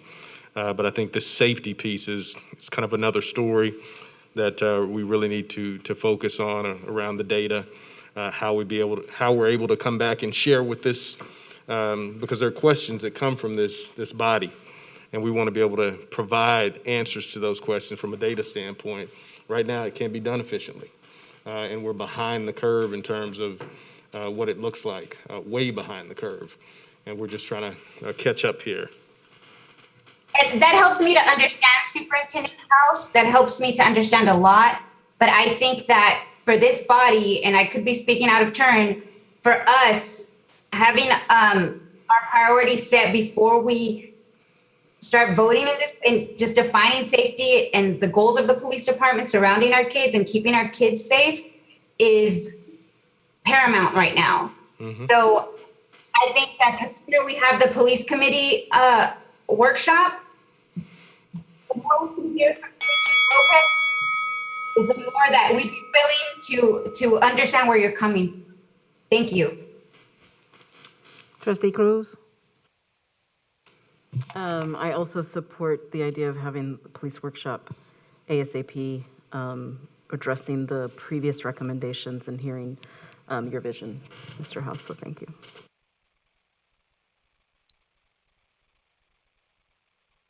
Trustee Flynn Villaseca? Thank you. I also just want to voice my support for a workshop so we have a better understanding again around what safety does look like for our students and our schools and our staff. Also, so we have a broader conversation of what that means according to our beliefs, and also what does it mean for disrupting the school to prison pipeline. A broader conversation just on the presence of police force in our schools and other supports that we can continue to build upon, as far as SEL is concerned and things of that nature for our students. That being said, I appreciate the compliance piece. Didn't know that was something that was, that we were, at risk of right now, and we do have to be compliant. So I think also that there's a little bit of sticker shock with the amount. And when we look at it from that perspective, thinking about the broader conversation that's pending might be a little hard for us to feel settled with that. So I just wanted to share that. But that being said, I appreciate Trustee Sung asking about when the expiration date would be for that 120 days. I know that would postpone something and could put us at risk of being out of compliance. Probably don't want to have a special meeting called either, unless it's tethered to a workshop that's already scheduled. So I just wanted to sort of voice those thoughts, and also appreciate the information that's shared from my colleagues and from the administration. Trustee Dygard? Thank you. First, I want to preface this with, we are a board of a police department, which is not always the case for a school district, and it's something that I, take very seriously. And Ms. Licata, I totally recognize how stressful this is on you when we have these kinds of conversations, so please know that. I think for me personally, yes, the tasers came out, but then the price went up, and I can't help but to wonder, if we had passed it the first time, then would you all have been coming back to us with, it's a little tough to reconcile. And this is the first hearing about this policy. I wish that had been shared with us earlier. And as far as the workshop goes, I was board chair when we decided to, have a workshop to understand better our police function. And I intentionally appointed I knew there were strong opinions on different ways on the board. I intentionally appointed a diversity of voices onto that board for that reason. That committee was charged with scheduling a workshop, deciding how to engage the community in the conversation, what information was desired from the administration in that conversation, and then how that workshop conversation would be structured. My intent was so that no one would feel it was biased, that a diversity of perspectives could be represented. We got to the end of the workshop, and a second workshop was requested by the chair. That hasn't happened. And I know there's a variety of reasons for that, but I think what we're seeing here tonight is a result of trustees feeling that conversation was unfinished. And I recognize that there were policy recommendations that I get weren't about body cameras or this data system, but it's still sort of part of the whole big thing that I think the board needs to understand before they feel comfortable in any of this. Trustee Hernandez? Thank you. Chief Lopez, I know last time that we were here, I asked you if you knew what the price point for the cameras versus the system was. Do you have that information? So because the project's under the code of silence, we can't talk about the pricing of what's this entails. That's why we give you a not to exceed amount, but we can't go into detailed specifics because we're still under the code of silence. Okay. And my next question would be, if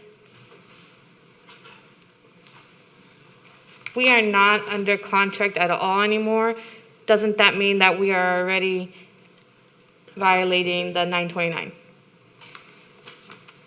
Ms. Licata? So it's my understanding, we currently have body cameras. The body cameras, the problem is we don't have a contract to service the body cameras. So if they're broken, if they need repair, if they're not recording, I understand some officers don't have them because they're not working. So that's one issue. The second issue with the component of the software piece is right now, he doesn't have a cloud to back up the information. So it's being just stored and he's running out of space. With this, part of this that you would be voting on tonight It's a cloud system where he's able to store all of the footage from the body cameras. And it's also my understanding, Chief, please correct me if I'm wrong, that when he does have an incident where somebody is arrested and there's a conviction, he has to be able to maintain that footage through the lifetime of the appeal before it can be deleted. Correct, sir? Yes. So he doesn't have the capability to store all of that information. So is it a possibility to extend whatever the contract that we currently have for X amount of months? I can't extend that contract because there are no more renewals on that contract and it did expire. That's why we were bringing you this in August, because we could have he would have rolled into a brand new project. Do we have a percentage-wise how much the cameras are, the purchase price for the cameras versus the system that we are going to be paying for annually? The cameras are a very small portion of this project. The bulk of the 900,000, the not to exceed 900,000 annually, the bulk of that would be for the software, the CAD system and the RMS system. If we were to approve this today, would we receive them? How long would it be until this system is actually up? Before we implement the system? Until we receive the system and the software? It would almost be, it would be immediate. When you approve, if this item were to be approved tonight, then he could start engaging with the vendor tomorrow. But we wouldn't receive the body cameras or have the software. If they have those body cameras in stock, he could receive those body cameras tomorrow. We would just need to issue a purchase order to the vendor. So we would need to set the vendor up in the system, and we can issue a purchase order to the vendor tomorrow. It's just depending on whether the vendor has the body cameras that he needs in stock. And the same thing with the software. He can engage the vendor or vendors that he's using for the software, and they can begin that. They would have to work with our IT department, obviously, to begin the implementation of that software. But yes, that could start tomorrow. Thank you. I'm still very much in support of a workshop. I feel like there's a lot of unfinished business that we need to discuss. I think that for this price point, there's a lot that we should be looking further into. Thank you. Trustee Guidry? And this may be a legal question to Lisa. Is the motion presented by Trustee Hernandez moot if there is no conference scheduled yet? Because we can't vote on something that is not scheduled, right? The way she phrased it is whenever one is scheduled, then this would be placed at the board meeting immediately followed, is the way it was phrased, from my recollection from several moments ago. But as of right now, there is none scheduled.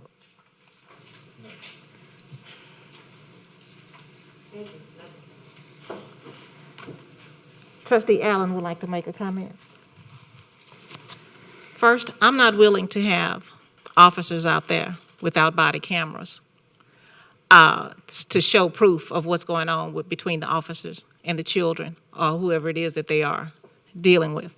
I'm also not willing to put the officers in danger because they don't have updated software. The shops that we have had nothing to do with body cameras and updated software. I do understand that there was something against the tasers, but there was nothing ever against body cameras and software. And those things would leave our children in danger when a police officer does not have an updated software. Not only the children, but the police officers in danger. And I'm not willing to put either of them in danger because of software and a body camera.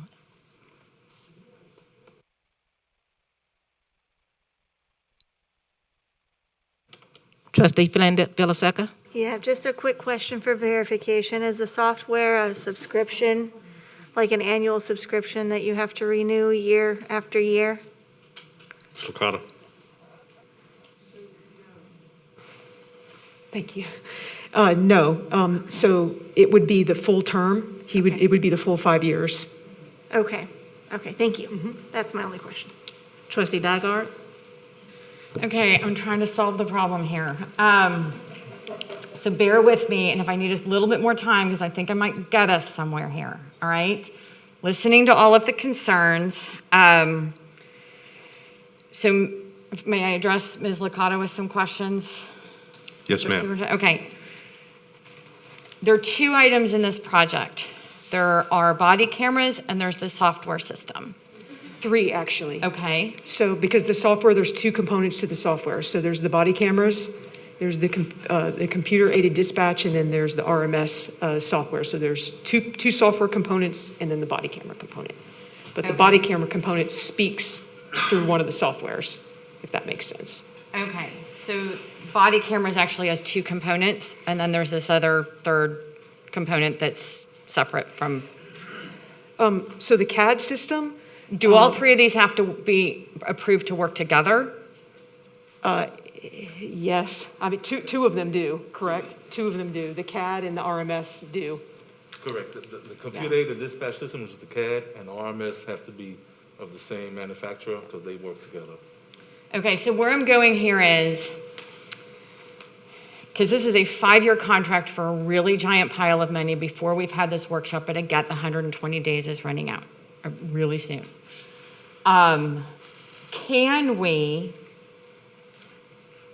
and this is probably going to be legal, needs to help us with this too, can we amend this to only be for 1 year and only for the things that are necessary for body cameras, pending a workshop, at which point then buys you some time. Yes, I recognize you have to go back to all of this over another 120-day period, where then after this workshop, you can bring the big thing back once we all have a much clearer understanding of it, but we're at least plugging the gap so we're in compliance. Like, what is the bare minimum you need for the next 120 days to be in compliance? So I want to make sure that I understand your question. Okay. You want to pull out and you want to just vote on the body cameras. Let me, I should have just started with what I said in the last sentence. What is the minimum you need to be in compliance for the next 120 days so that the board has an opportunity to have this workshop, have a much deeper conversation about all this, and to then also you've got that next 120 days then to bring back the whole full thing if that's ultimately what's decided to do. So I don't know that we can break apart the project. So what we could do, going back to your, could we vote on it for a year? You had asked, can we just do a year? You could just do a year, and then we could bring back the 4 renewals at a later board meeting. So at least if you voted on it for 1 year, that would get him started with what he would need. Okay, what would be the do not exceed amount for, because what I'm hearing is repairs, and I'm hearing a computer system. It would be $900,000 that he would need. So $900,000 for 1 year. That would be the not to exceed amount. We're not saying that he would need $900,000, but the not to exceed amount would be $900,000.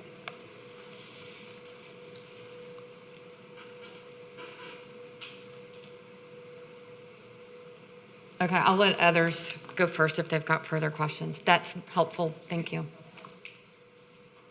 Trustee Blueford Daniels?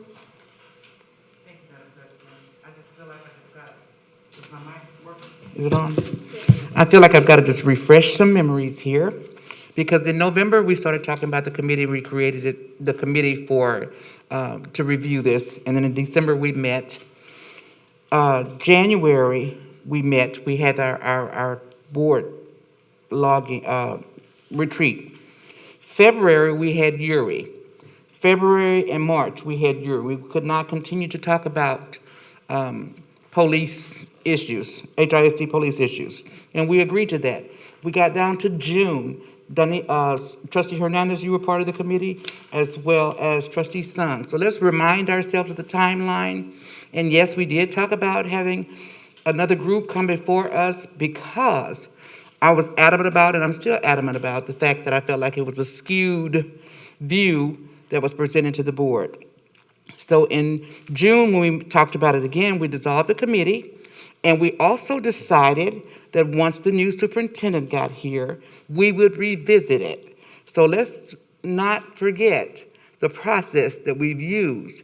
But ultimately, we just need to have a check and balance, our police officers out there protecting our campuses, protecting our students, protecting our parents and teachers that's coming in and out of there. We don't need to nitpick and be in the gutter and weeds with the police officer. Somebody asked, what size gun does the police officers use? If they can use a smaller gun, really? Really, y'all? Come on, we get into the weeds. Let's concentrate on what we can do for our students and moving our students forward. Let's concentrate on getting water in our schools for those that don't have them. I think that we're getting we're micromanaging this organization. There are too many superintendents here as it relates to this particular issue. Too many superintendents. Trustee Dygard.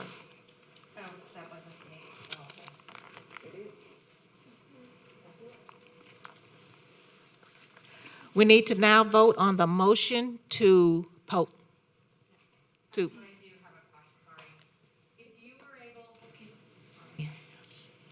If I were to make a motion to table this to later in the meeting tonight, would you be able to bring us the absolute latest date that we'd have to vote on this? Yes, I can see if I can look that up on my computer. Okay. Okay. I move. We've got a motion to postpone it. Oh. And we need to vote on that. Can Unless wait someone for- wants to withdraw that motion so that Sue can make a motion to table. Okay. It has been, yeah. Okay, I just wanted an answer to that question before I voted. Okay, never mind then, unless we can get it real quick.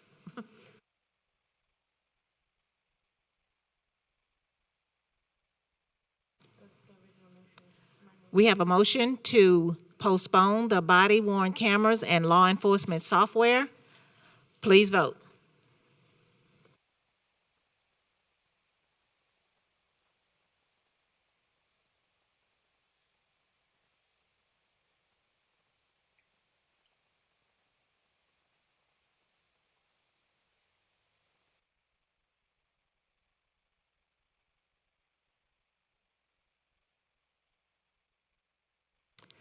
We have 3 for and 6 against.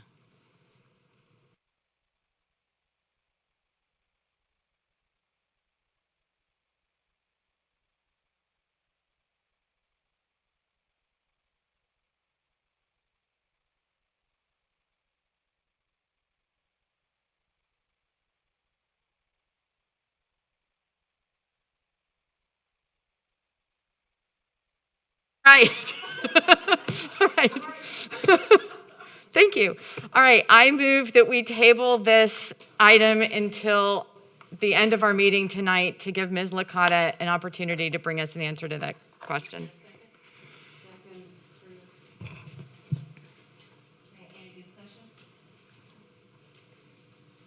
Please vote.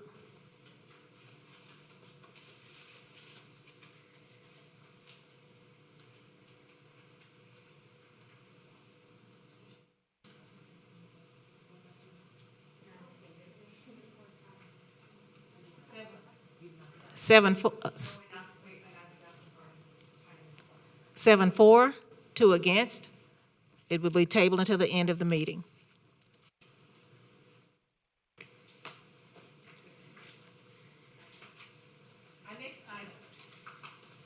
Our next item held for discussion is I-4, approval of the September General Fund Budget Amendment. This item is being held at the request of Trustee Cruz. May I have a motion?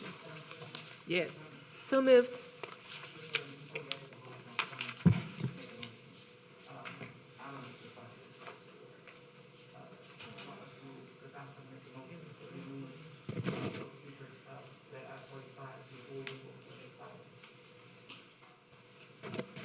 Withdraw my We are motion.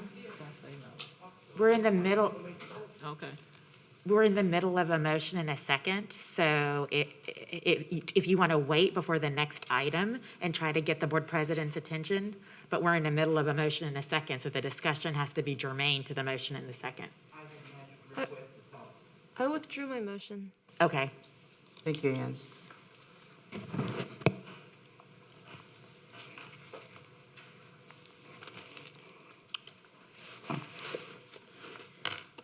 Madam President, I make a motion that we move ahead of this item, those speakers related to speaking on the I-45 expansion project and the air quality issues.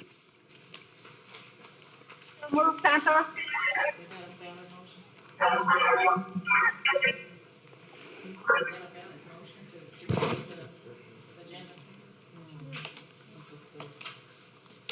Sorry, making sure my mind.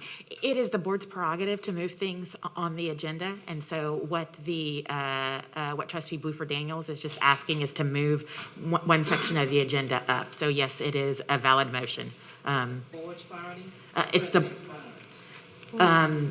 either the president can make that decision, or the president can deliver that decision to the board. Either one. Second, Hernandez.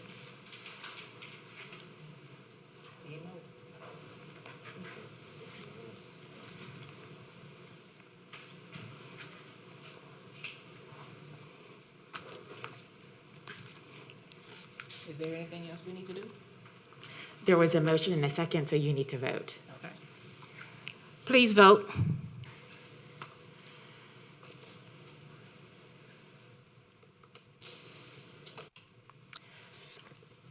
Eight for, one against.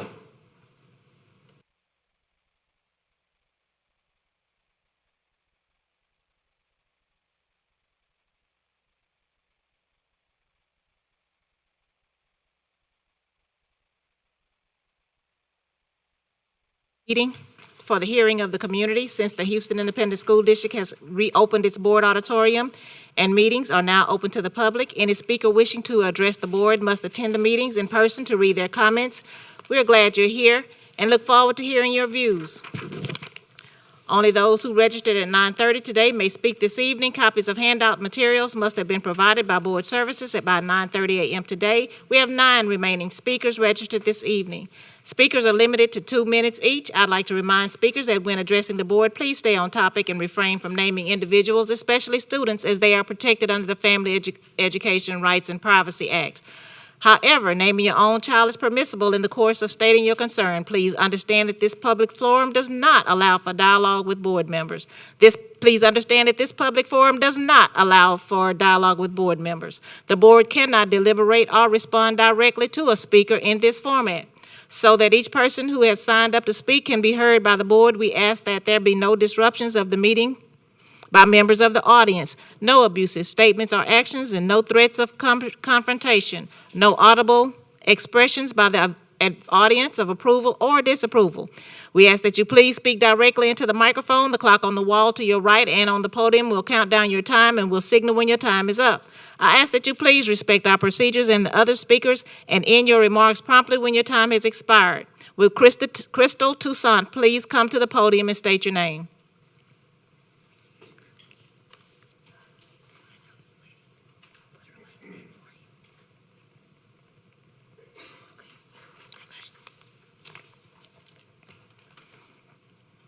Will Tax Shum please come to the podium?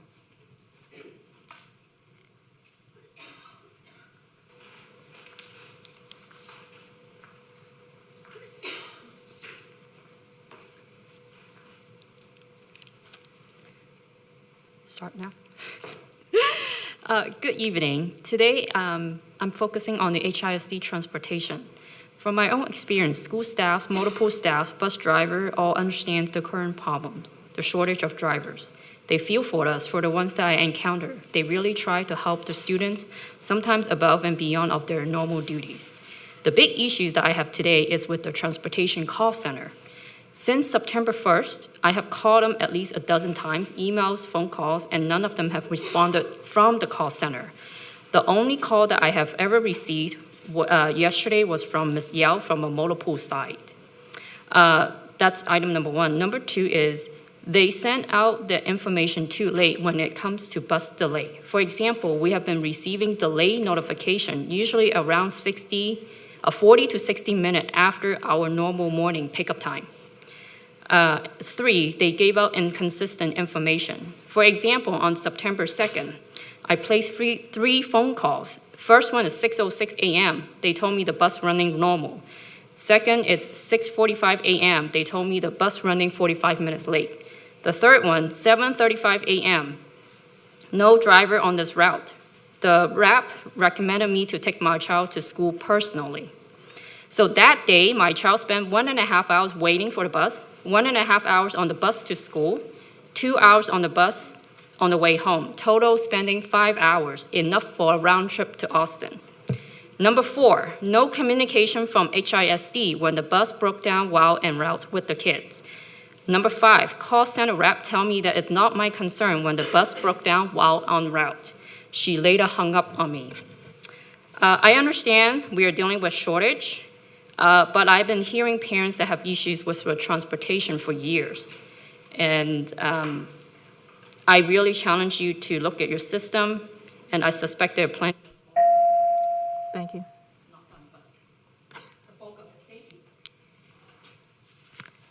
Allison Laird.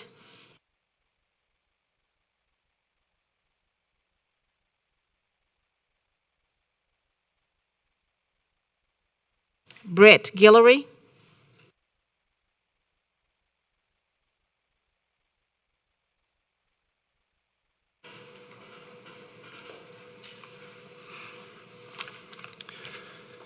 Good evening. My name is Brett Giller, and I'm here to express my concern and rejection of the HISD COVID-19 leave policy.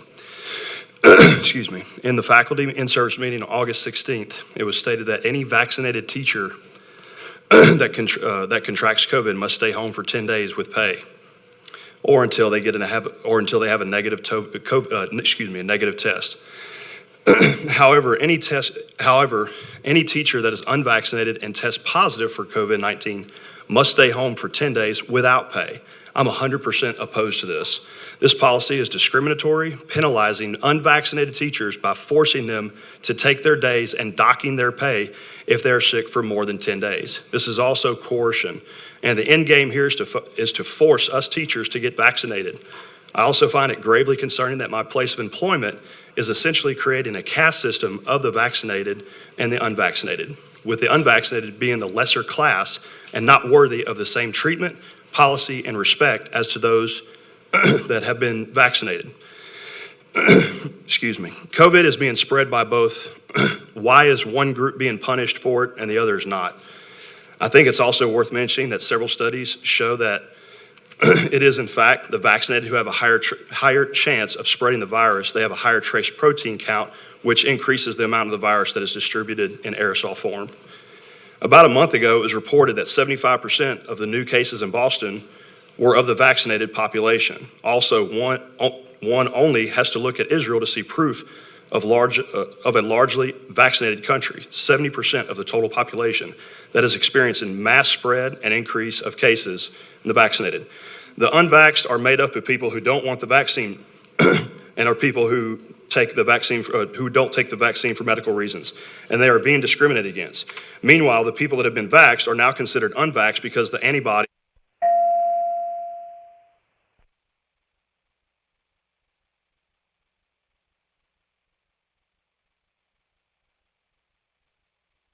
decision to get vaccinated. Any systemic coercion or force to make people get vaccinated is wrong and goes against civil liberties, creating a two-class system of the vaccinated and the unvaccinated. It also perpetuates an environment of hostility, pitting each group against the other. I personally don't find such an environment healthy. Thank you, Mr. Guillory. Thank you. Patricia Chambers.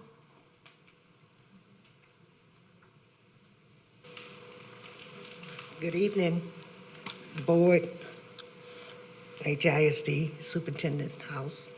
I'm having a problem in obtaining open public records request. I reached out to your public information office, and I was told that I have to go to the Attorney General office and ask them about it. I'm not understanding why. It's public records, and, I mean, you can get it offline. I mean, it's online all the time, and then it's televised, so I don't understand what's the secrecy.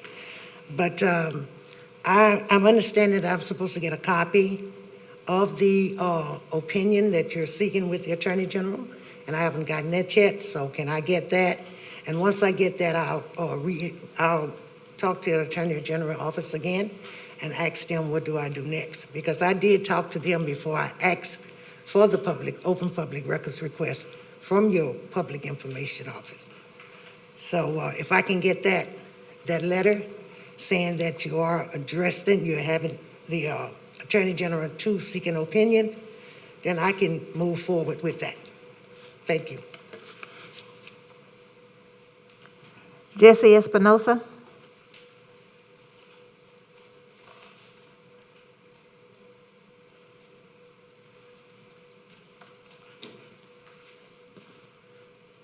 Good evening. I'm Jesse Espinoza, Director of Bands at Waltrip High School, HISD product, parent of 2 students here in HISD. And I come here with some concerns regarding fine arts, and I understand a lot of other issues are probably and likely more pressing, especially the safety of our students. I'm living it every day in the trenches, okay? But I have some things here that I think are important. I've been waiting 3,650 days for new marching band uniforms that are cleaned and in good use for our students. And much longer, I can't count the days where I've had to figure out how to work without line items in our budget for fine arts, for band, for choir, for dance, theater. Instrument repairs, maintenance, capital outlay of new instruments, transportation. I was told earlier this year I'm gonna have to fundraise. Rotation of marching band uniforms throughout our district, music supplies. I just want everybody to know how vital fine arts are to our schools, to the success. My school's attendance rate would not be what it is now without me and my students, okay? Our test scores would not be that.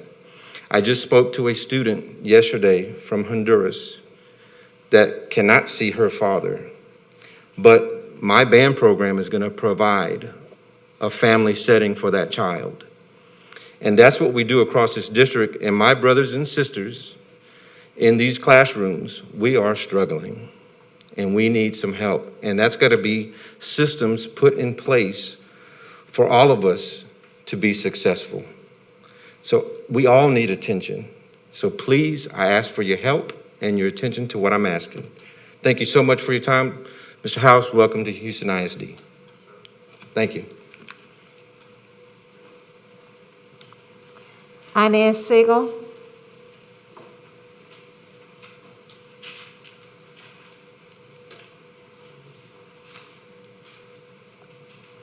Letitia Ablaza.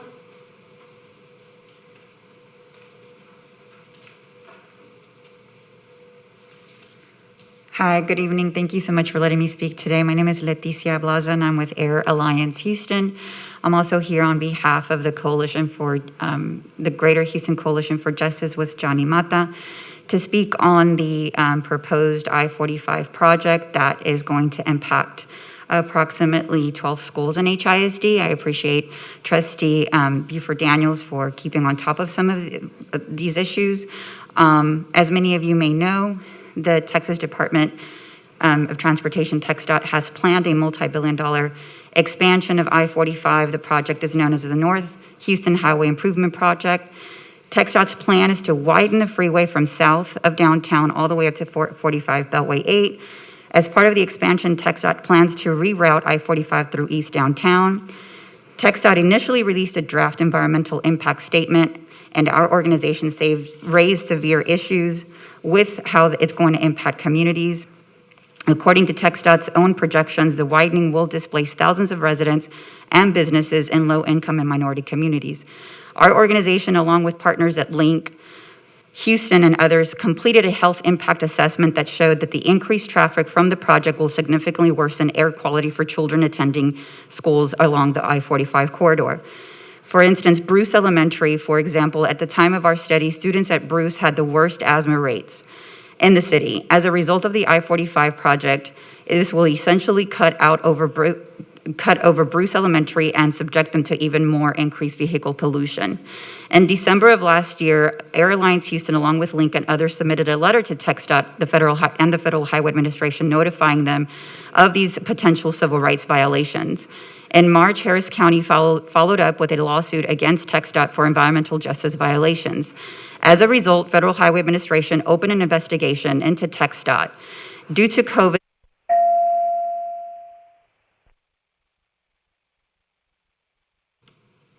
Modesty Cooper.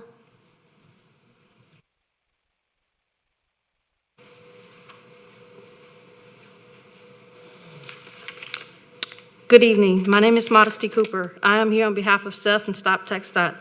I'm a potential displaced resident in the Fifth Ward area whom TxDOT has harassed several residents, business owners, and also proposed to relocate the homes due to a single lane overpath to expand the I-45 expansion. This will replace my homes, several other homes that reside along I-10 highway, Bruce Elementary School, and divide our neighborhood and our community. We are within feet away from I-10 already. TxDOT proposed that they extend the highway even closer, 3 feet in the backyards of neighbors' homes. This will make the air quality hazardous to the neighborhood and the children of Bruce Elementary. Most of the children in the area walk to school. Most of the residents nearby use public transportation or bikes. I am not in support of the highway coming to produce flood, debris, asthma to the children and the residents. When speaking to TxDOT, I asked why put a highway that runs between Fifth Ward and reside along the elementary school. I was told because the homes are run down, they're not pleasant looking, and it's a perfect place to start. But they will have more money to buy a nicer, newer home, and they can reside on the East River, which is the other side of Fifth Ward, which is what they're trying to rename it. Not many people know what's going on, and we ask that you do look into talking to the elementary school principals and letting them know that the Federal Highway Administration will be here Monday, speaking to all residents and anyone that's impacted. TxDOT has no care for the environment. TxDOT said that they will expand this highway. It's going to create a disaster, and it's going to create a bind between our community and our children. The residents who live near the highway have already been harassed, scared, and displaced, and some even relocated.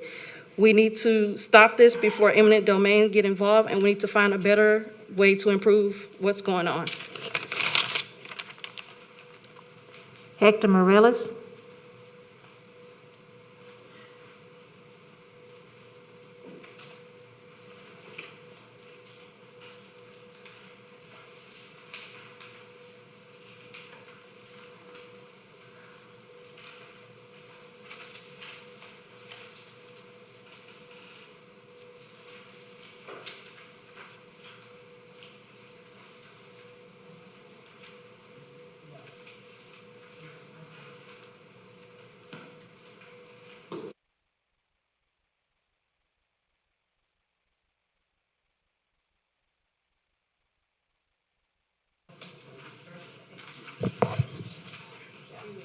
Yeah, Dr. Allen, we need to start I-4 over again.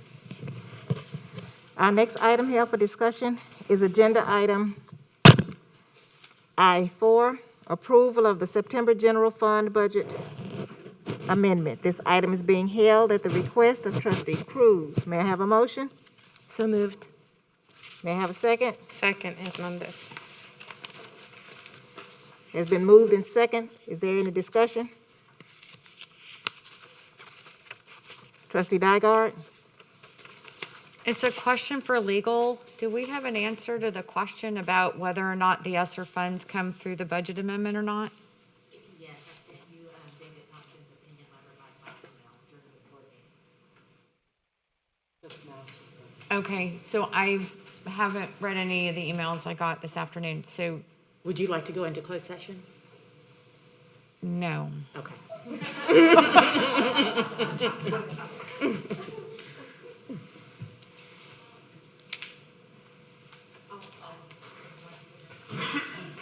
time? It was during the board meeting. Trustee Cruz? We'll come back to trustee Dygaard. Trustee Cruz? I just want to reiterate my concerns that I shared last week. Each budget amendment, I keep seeing money moved out of instruction. I understand it's moving functions, but I don't feel like I have a clear explanation as to why. And so that, that's been my same concern since last month, really ongoing. I've just been voicing it more. So would just like a better explanation, considering that instruction is our number one, the reason why we exist. Chief Reed? So for every transfer, we do not ask principals to go in and give us explanations. For one thing, that really goes back to decentralization, right? And if you look in AE Local, it talks about schools shall have control over their budgets. It talks about an upside-down approach to management where we're not enforcers, we're enablers. In fact, it was in the board policy from last week. So we've not put things, I say that to say that we have not put things in place traditionally, right, where a principal has to justify their moving money between functions. We just have not had that in place. So that's why I can't give you just, every reason, because right now we would literally have to pick up the phone and call and say, why'd you do this transfer? Why'd you do that transfer? Why'd you do this transfer? Right? Some we know, some we don't, but we do not have that structure in place. Okay, and then, there was about 30% was from central office, at least on this last go-round. Right. That moved from instruction, so just expressing my concern. Thank you. What I will say is that I am working with Chief Reed right now to bring in the Council of Great City Schools to take a look holistically at all of our systems and processes in reference to finance. We're looking at having another organization to come in on top of that to take a close look and provide us with some recommendations of solid practices or not. So that's, a part of my 90-day plan, as well as to get as many recommendations to let us know whether we need to make some modifications around whether it's decentralization or systems and processes that are in place for finance. We're definitely taking a close look at it. Appreciate that, and I look forward to those findings. Thank you. Trustee Sung?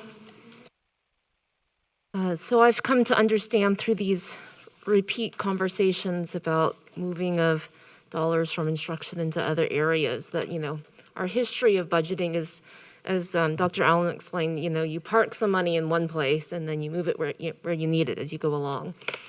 So what I'm wondering, Superintendent House, is as we go along, as the strategic plan is developed, as we receive recommendations from the Council of Great City Schools, and we head into budgeting for the coming year, do you expect to see a tighter fit for the coming school year between the budget that's adopted and then the way money is actually spent in the district, like a tighter fit there? If we have sound recommendations that come in reference to us doing something different, my expectation is to adhere to those recommendations if they're aligned to our board goals and constraints, is to move forward and execute those recommendations. Okay. Looking forward to those. Thank you so much. Trustee Dygaard, did you need to finish your question?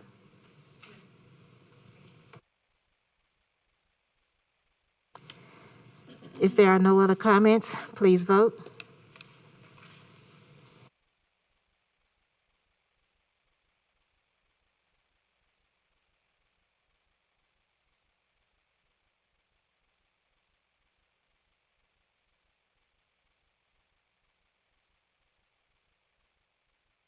Seven for, 2 against. Our next item held for consent agenda is item I-5, ratification of use of self-insurance recovery fund for Hattie Mae White Building. This item is being held at the request of trustee Flynn Villaseca to accommodate her abstention. May I have a motion? May I have a second? Second, Cruz. We have a motion by trustee Dygaard and a second by trustee Cruz.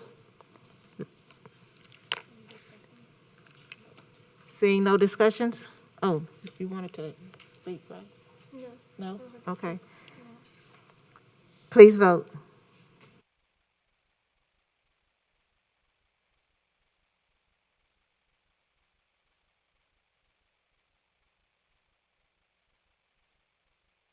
We have 8-4 and 1 abstain.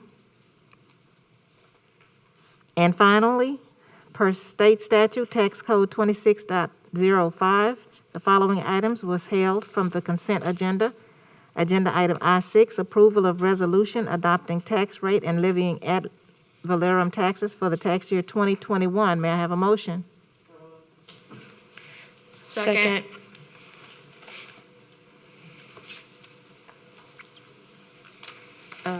Trustee Bluefield Davies, you have to read that part that says, I move.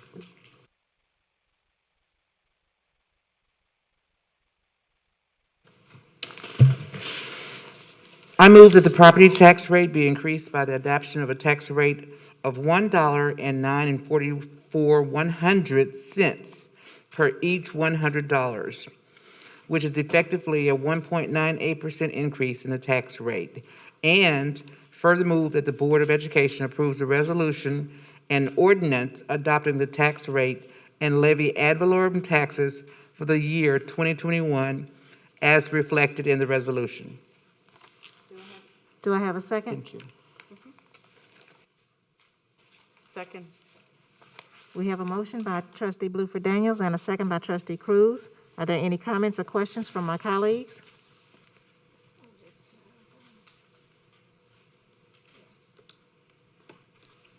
Trustee Flynn Villasecca? Thank you so much. I just wanted to, Mr. Superintendent, allow for our CFO just to articulate what does this mean to our community as far as tax rates concerned. This is an annual item, so if we could just break it down. course, I would Absolutely. Chief Reed, I know ad valorem taxes are one of your favorite. He literally comes in my office at about 6:50 in the morning, and it's one of the things he talks, I'm serious. So Chief Reed. Yes, we're here a little bit early in the mornings, aren't we? Yes, we are. Well, I would have been disappointed if you hadn't asked that question. I was actually looking at trustee Dygard, because last year she asked that question. So I think y'all are passing the baton this year. For one, that the motion that trustee Bluefield Daniels read out is required by statute. And if you listen to it, it said that there was a tax increase. But if you look at the board item, the district's tax rate is actually going down by 3.87 cents. That's always kind of in conflict. But basically, House Bill 3 has a component by which if your tax base grows over a certain percentage, your tax rate goes down. So that's what's happening here. However, it doesn't go down to the point where if your values increase, you don't pay new taxes. So even though the tax rate's going down, so for example, the average value of a home is $330,648 this year. So if you have a home with that value and all the exemptions applied to it, then your taxes will go up by $60.25. So that is a tax increase, right? So that's why the language in a motion is different than the tax rate, because the tax rate is going down, but the taxes are increasing.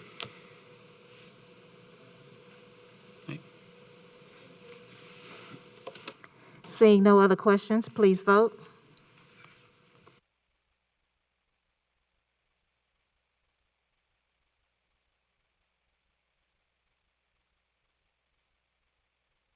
Eight, 4, and 1 against.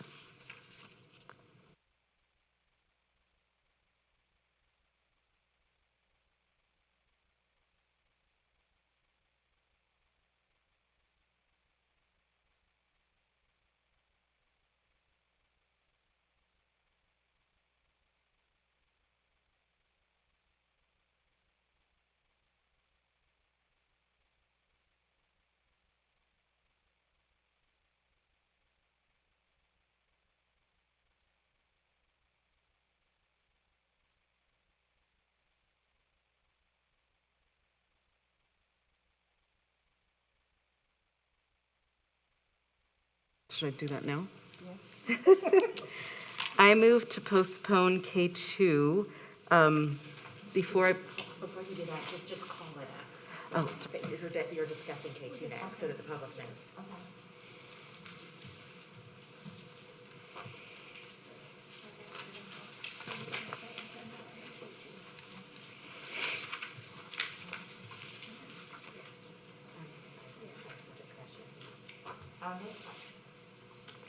Our next item held for discussion is from the attachment item K2, approval of proposed revisions to board policy, BED local, board meetings, public participation, second reading.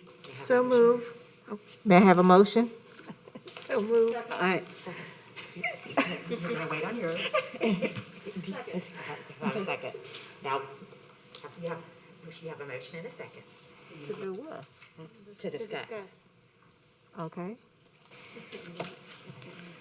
Trustee Dygard? We just need to announce who your motion was made by for the minutes, and who seconded it. Linville Seca, motion, and Sun second. We have a motion by trustee Flynville, a second, and a second by trustee Song. Any discussion? Any discussion? Trustee Dygard? I move that we postpone this item for no more than 2 months to give us an opportunity to have a more robust conversation about public comments via electronic systems such as Zoom, and community engagement generally. Second. Hernandez. We have a motion by trustee Dygard and a second by trustee Hernandez. Any discussion on the postponement? Is there any discussion on the postponement? No. Seeing no discussion, please vote.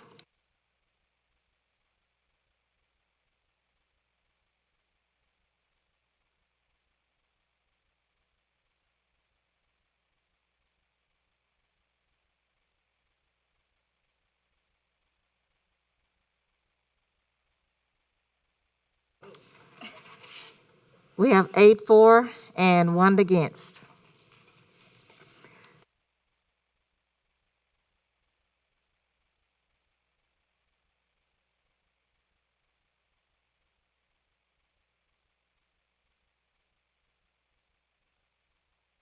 Do I have a motion? Do I have a motion to take I-1 from the table? Project 210910. I move to bring I-1 back to the table. Do I have a second? Second. I have a motion by trustee Cruz and a second by trustee Flynn Villasecca. Comments? To pull from, to take from the table, I will. Any, please vote to take it from the table.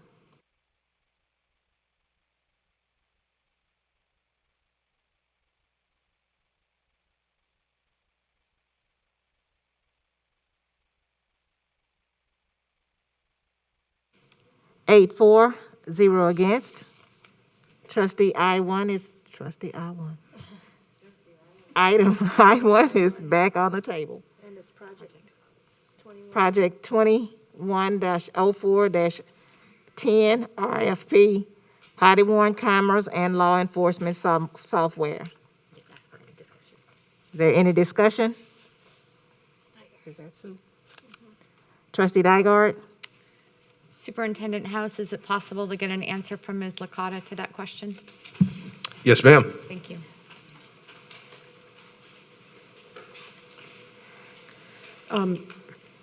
Hello? Okay. So the the October 14th board meeting will be the 115th day that the project will have been open. So we have until October the 19th will be the 120th day. Thank you. Yes, sir. Okay, so legal question, Ms. McBride. None of all those other motions, the one that trustee Hernandez made, that motion to postpone got voted down. So I would have to make a new motion to postpone. Okay. So I move to postpone this item until the October 14th regular board meeting, and in the interim, hold a police function workshop. Second. Hernandez. Second Santos. We have a motion by trustee Dygard and a second by trustee Hernandez. There any discussion? We have a motion to hold until October 14th.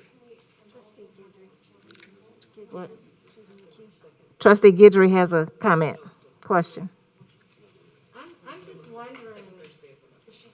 I'm just wondering when we're going to have this workshop. That's a little less than 30 days.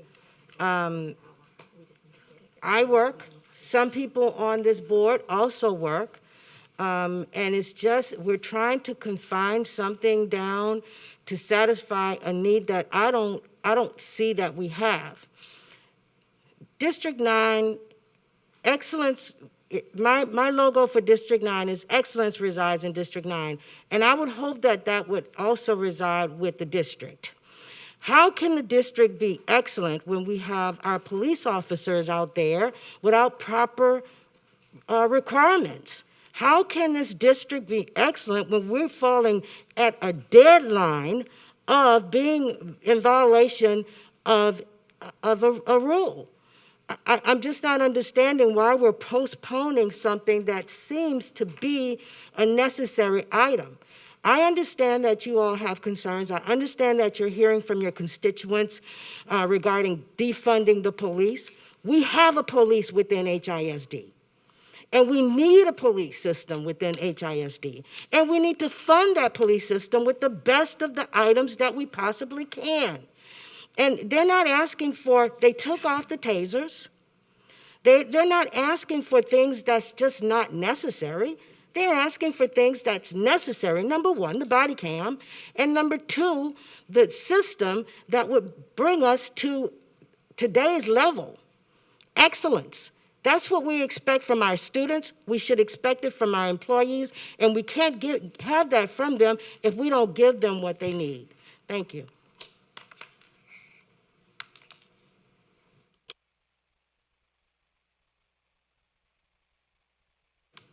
Seeing no other comments in the queue, trustee Song?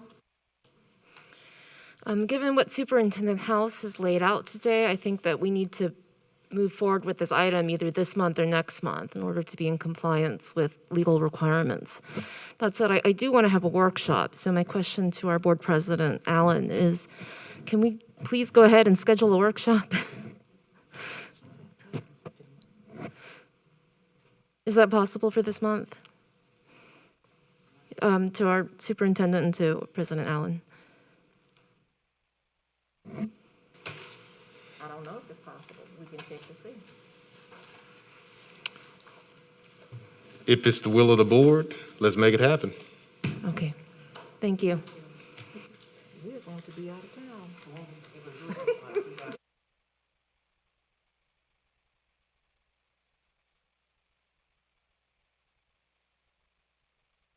I said I would check to see. That's all I can say is I can check. She indicated that she'll work on the scheduling, and we'll take a close look at it. The effort will be made to make it happen.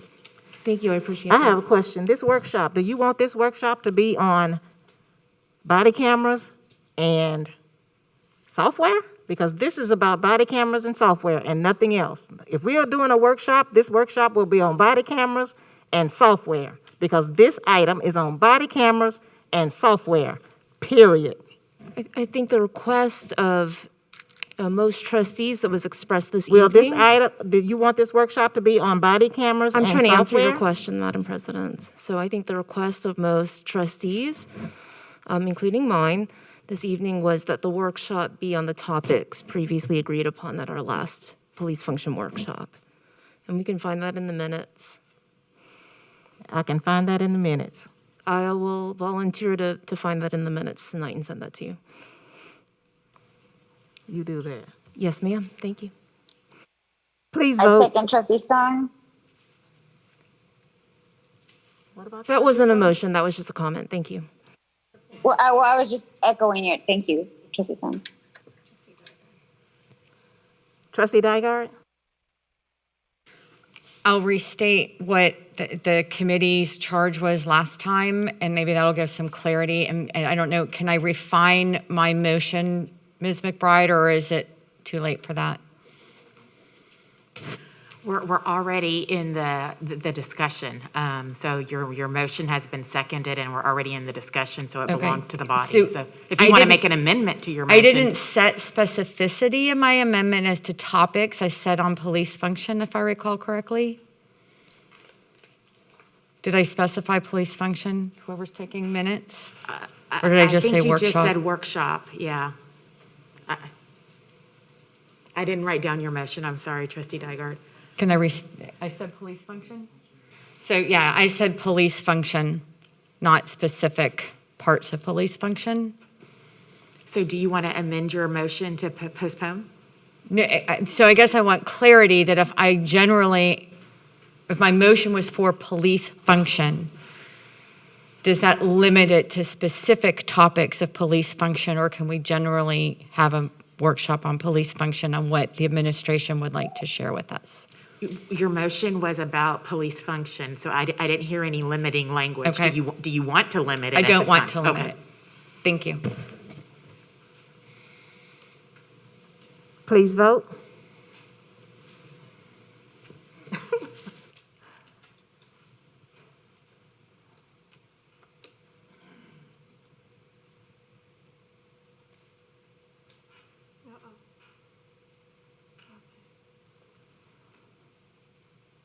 We have 4, and 5 against.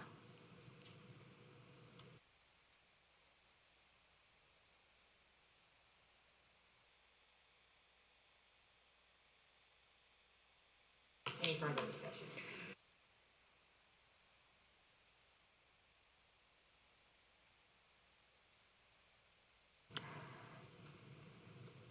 We will now have discussion on the original item as presented by the administration.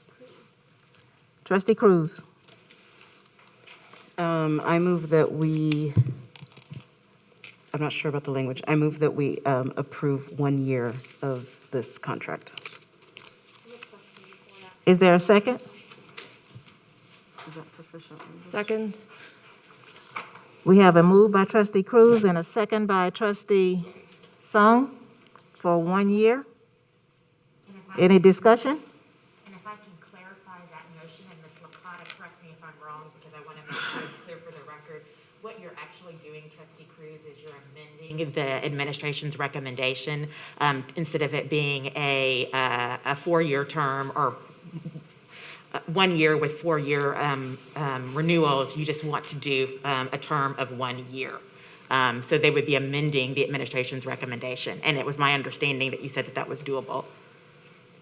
So just to be clear, if you're only approving 1 year with no renewals, then this is just going to be a 1-year contract with no renewals, and I'll have to do a new solicitation when we get close to the 1 year being, coming up for expiration. If the amendment was just approving 1 year, bringing back the annual renewals, then I wouldn't have to go back out for solicitation. Oh, sorry. But isn't that currently the administration's recommendations? Don't those approvals come to the board anyway? Oh, they No. don't? Okay. The renewals would then, if you were to make an amendment to approve 1 year with the renewals coming back, then I would not have to start a new project. If you're making an amendment just for 1 year with no renewals, then I would have to do a brand-new solicitation about 9 months into this project. Can you clarify what that means, bringing back the renewals for us to approve, like what? Yes, so, The ratifications for yes or no? Yes, ma'am.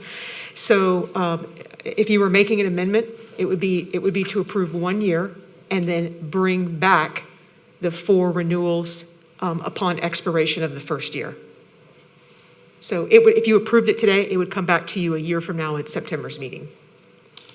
Okay, so can I clarify my language? Yes. Yes. I don't think it had been repeated by trustee, by Dr. Allen. But you hadn't repeated it. Can trustee Hernandez ask a question first? Shoot. Yes, I am. Okay, Ms. Licata, I have a question. So I know that previously you stated that 120 days was before our next board meeting, and that if we did not, but that changed, correct? Now it's not until after our next board meeting. Yes. So the 929 law that you stated House Bill 929? Yes. Yes, ma'am. So when, you said that if we do not approve it tonight, then we will be not in accordance with that House Bill 929. Is that Yes. still the case? That's still the case for the House Bill 929, because that went into effect on the 1st. September 1st? Yes, ma'am. And can you explain a little bit about why we wouldn't be in a, Compliant with yeah, 929? compliant with House Bill 929? Sure. It requires that anytime there's an incident that a police officer has, either with a student, any type of incident that they have, their body camera must be recording that incident, the entire incident. And so, because we have broken body cameras, because we have some officers that don't have a replacement camera, we do have officers out there that don't have cameras to record. Okay. Do we know the number? I don't know that number. Chief Lopez, do you know the number? The number of police officers that do not have a functioning body camera? Right off the top of my head, I don't have that number, but it's about 10 to 15 that I estimate. And about to add clarity to the House Bill 929, previously, prior to September 1st, officers could, when they arrive to the scene and they have everything under control, they could cut off their camera. But now, since House Bill 929 passed, they have to keep on their cameras throughout their entire incident. So we had an incident at Kashmir this afternoon. We had 10 to 12 officers respond. So that's body camera rolling for 10, 12 officers for an hour, hour and a half. I think the scene lasted about an hour and a half until they finally got it under control. So that, ups our server capacity. And previously we were at 93%. Now with this House bill, the data on those servers are gonna rise. I don't know how much a new server costs, but it costs some money too. Okay, thank you. Yes, ma'am. Okay, should I go finish my time? I don't have my paper. Yeah, so let me clarify, is that okay? Well, technically, discussion really started. So I just, it's an interesting quandary under Robert's rules as to where we are, because that probably was out of order. Got it. If you wanted to amend your, or clarify or refine, that should have happened before trustee Hernandez started speaking. Well, no, she had already made a motion to amend, and she wanted to clarify. And she didn't get a chance to clarify. What? So, yeah, I mean, are you trying to clarify the motion that you made before trustee Hernandez started speaking? You have the floor. Okay. So I move that we amend Project 210410 to be approved for 1 year and the renewals to be brought back to the board. Second.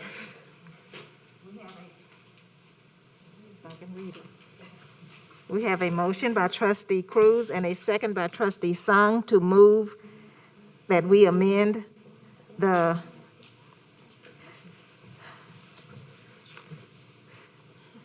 project 21-04-10 RFP to be approved for 1 year and the renewals be brought back to board. Is there a discussion? Trustee Guidry.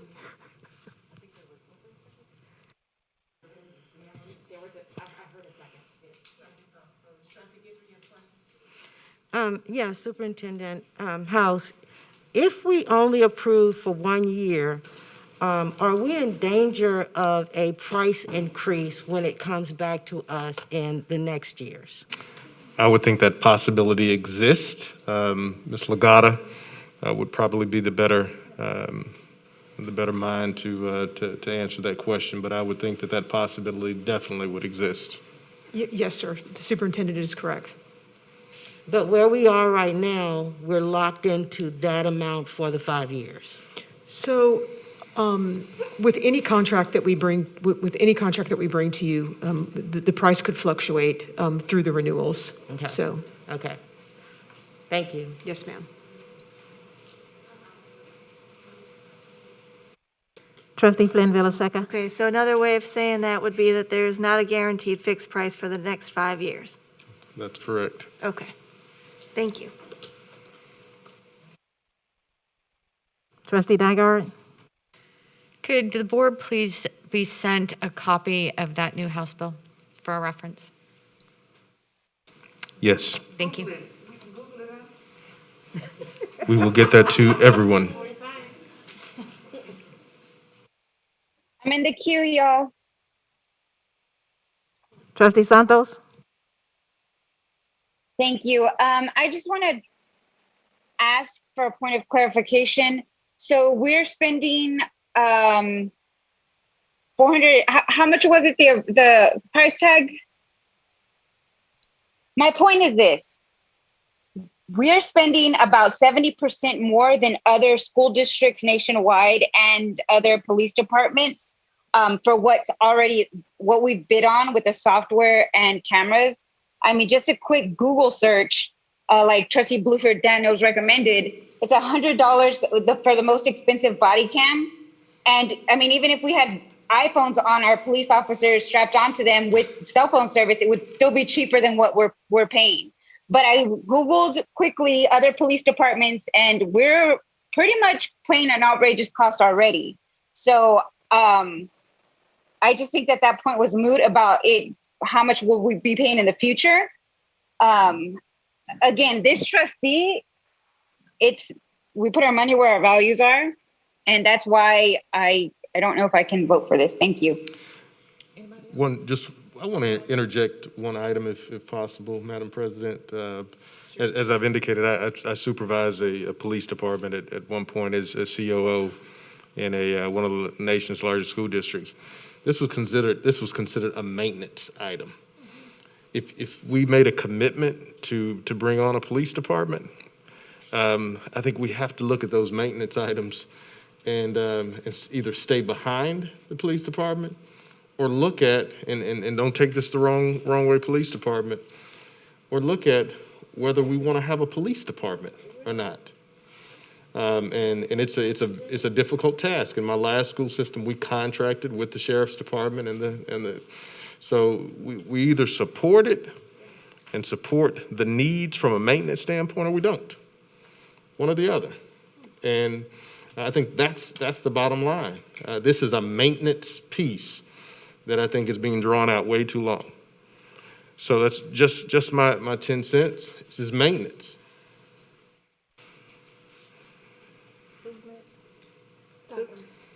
Trustee Nygaard.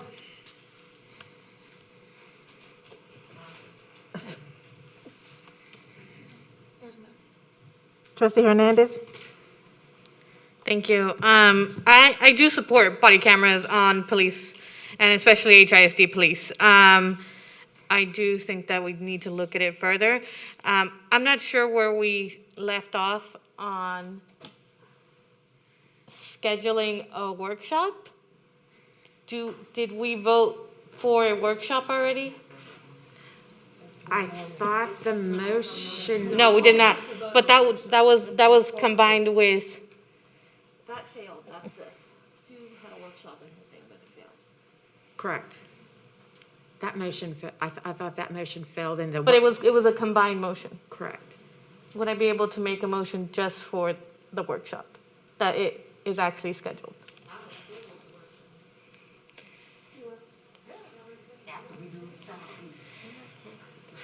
Okay, we have a commitment that a police committee workshop will be scheduled.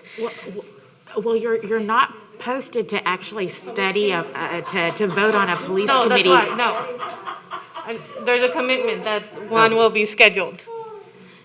I just want that to be on the record, that there's a commitment that there will be a police committee workshop. Yes.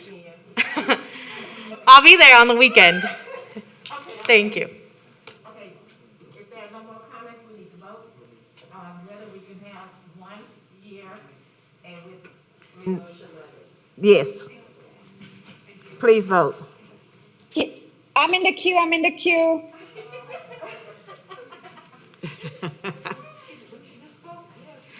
just want to make sure. Yes, trustee Santos. Okay, so I just feel like my concerns were not addressed. Again, we're paying an exorbitant amount for maintenance. Why is that? And I refuse to pay 1 year of maintenance, 2 years of maintenance, 4 years of maintenance, if it's a whole lot of money for maintenance. So I'm just so that is where I'm at. The price tag, again, we have shock factor. Like, this is not something that I'm willing to vote for a number of reasons. 1 year or 5 years. So thank you. Thank you. Please vote. Can you clarify the motion? What we're voting for? I just have a clarifying question that if we're voting for 1 year, that automatically means the not to exceed amount is $900,000, or does that have to be a separate limitation?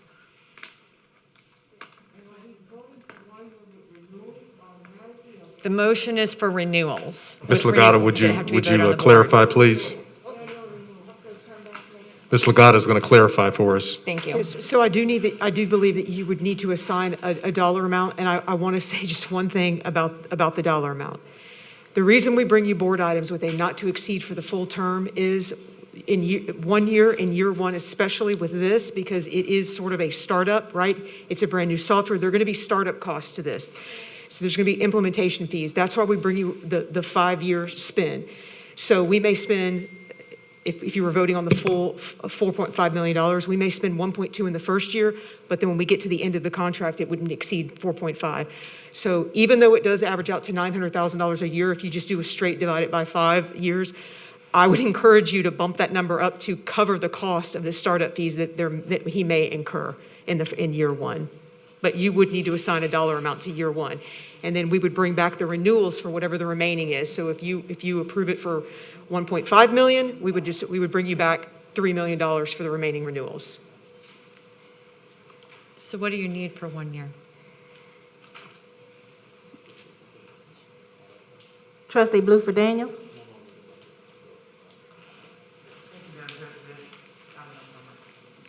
Thank you. I've been trying to keep from commenting anymore on this, but we spent about an hour and a half reviewing and modifying this and researching and Googling it, etc.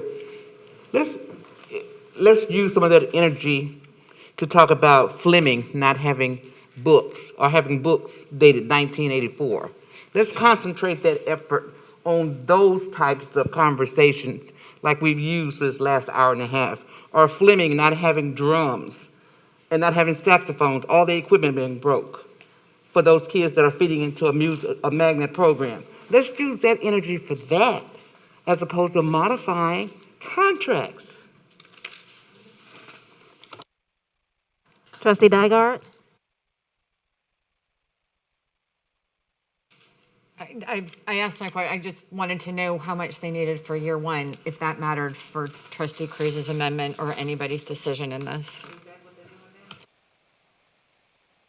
If I'm the only one that has that question, we can move on. If other people have that same question. I have a question.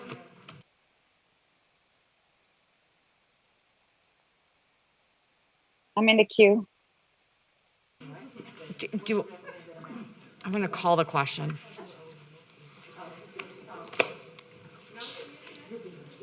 Was anybody else in the queue? Yes, I've been in the queue.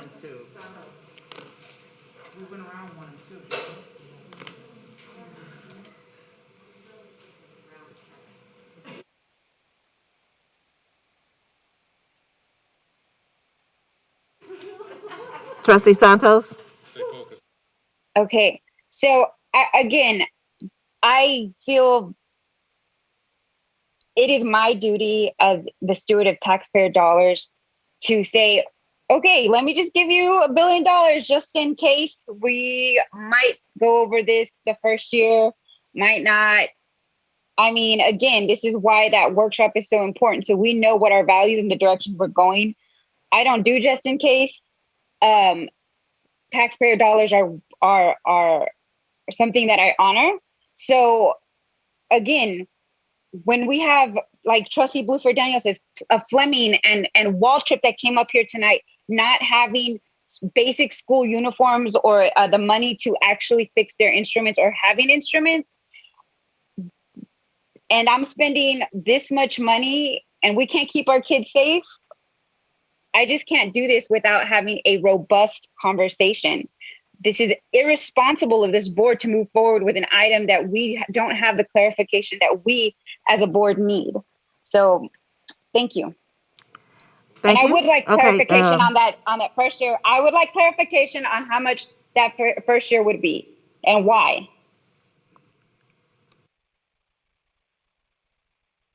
Ms. Licata.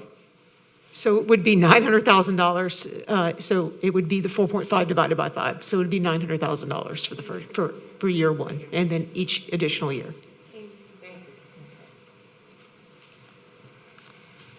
Seeing no other comments in the queue, please vote on the motion as moved by Trustee Cruz.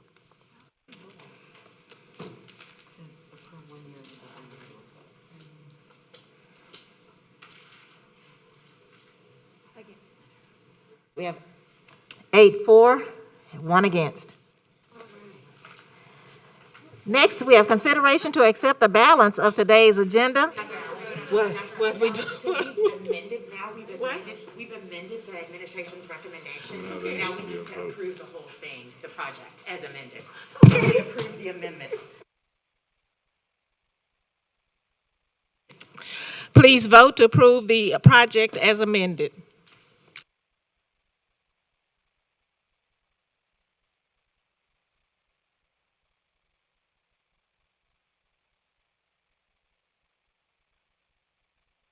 We have 8 for, 1 against. Now can we consent? Yes, ma'am. Okay. We are now ready to consider the balance of today's agenda. Do I have a motion to accept the balance of today's agenda by consensus? So. Do I have a second? Edmund. We have a motion by Trustee Bluford Daniels and a second by Trustee Flynn Villaseca. Are there any comments or questions from my colleagues? If not, please vote.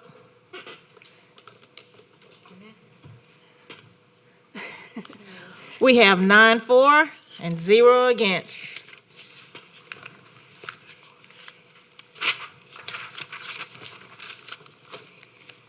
We are now ready to hear reports and comments from board members. Please limit your time to 1 minute per trustee. Anybody wants to volunteer to begin?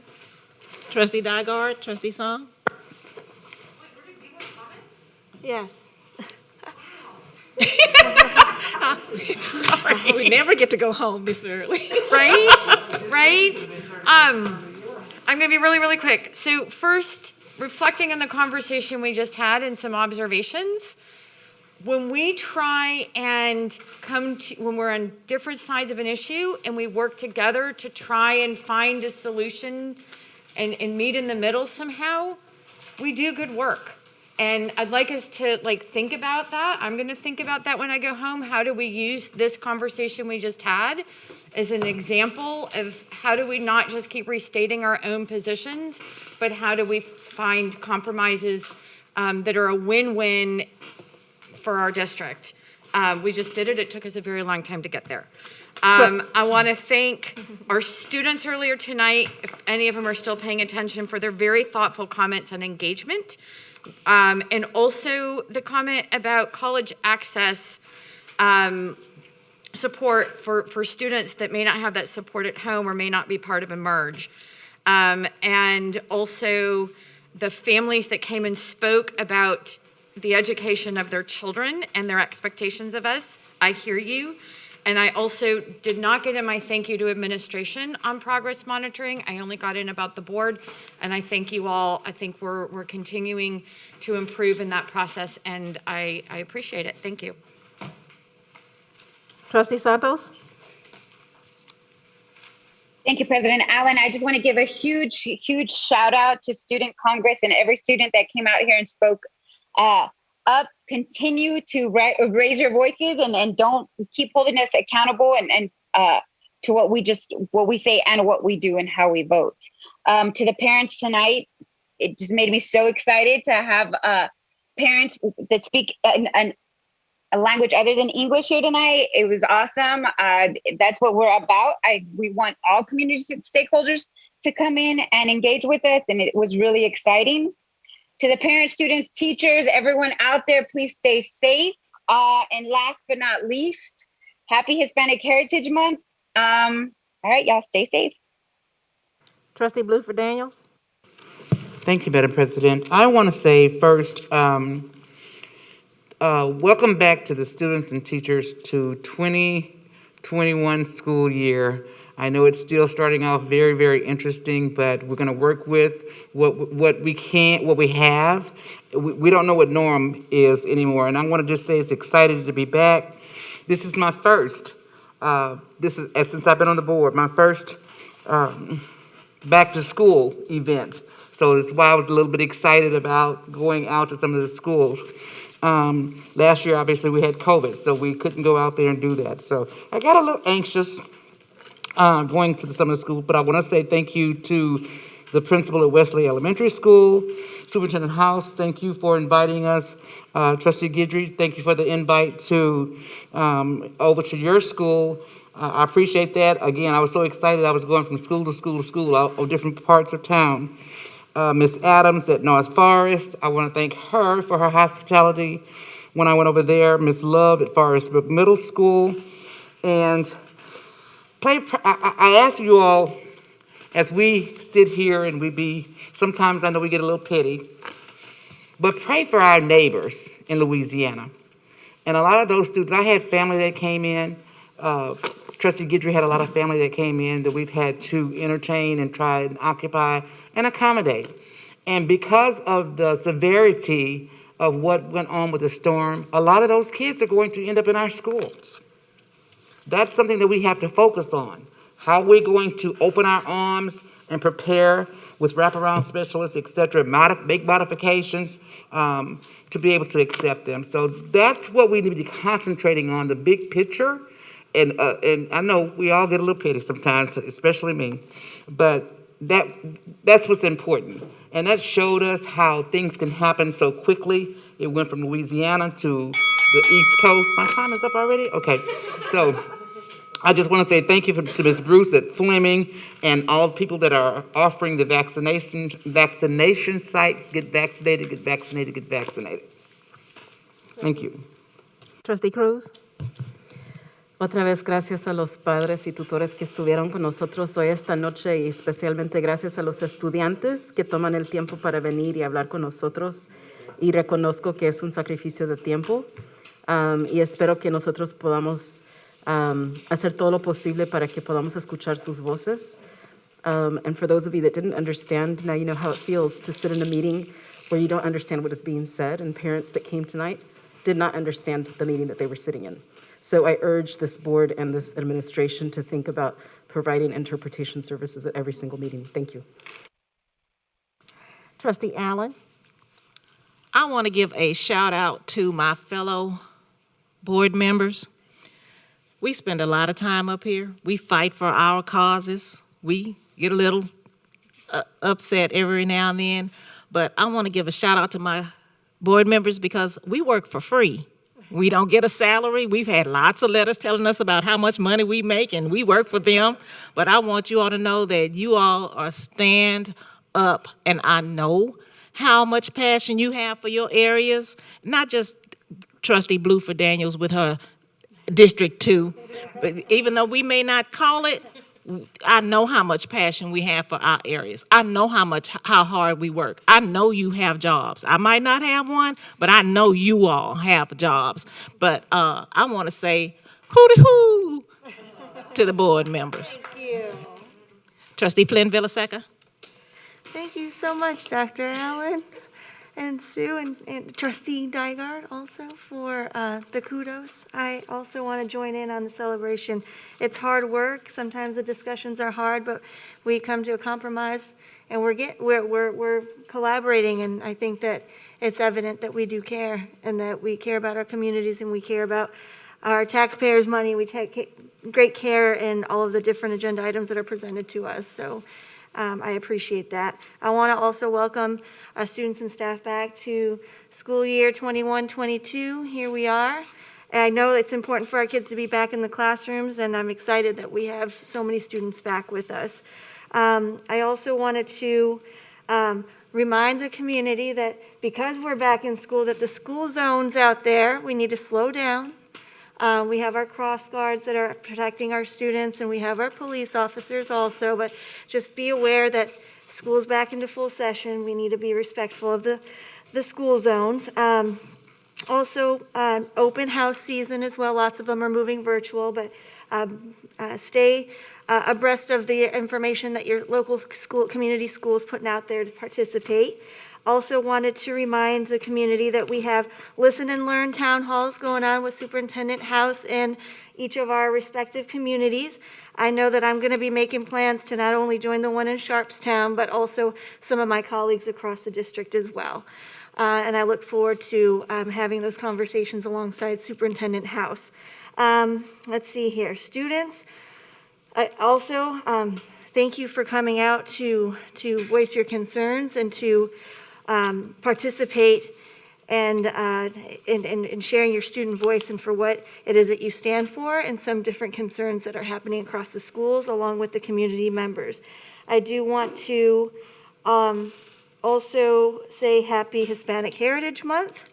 We had the resolution tonight. Thank you, board members. Oh, no. I ran out. Gracias a las mamás por haber venido. Trustee Hernandez. Buenas noches, gracias a todas las mamás que vinieron de Latinos por Educación, por venir esta noche.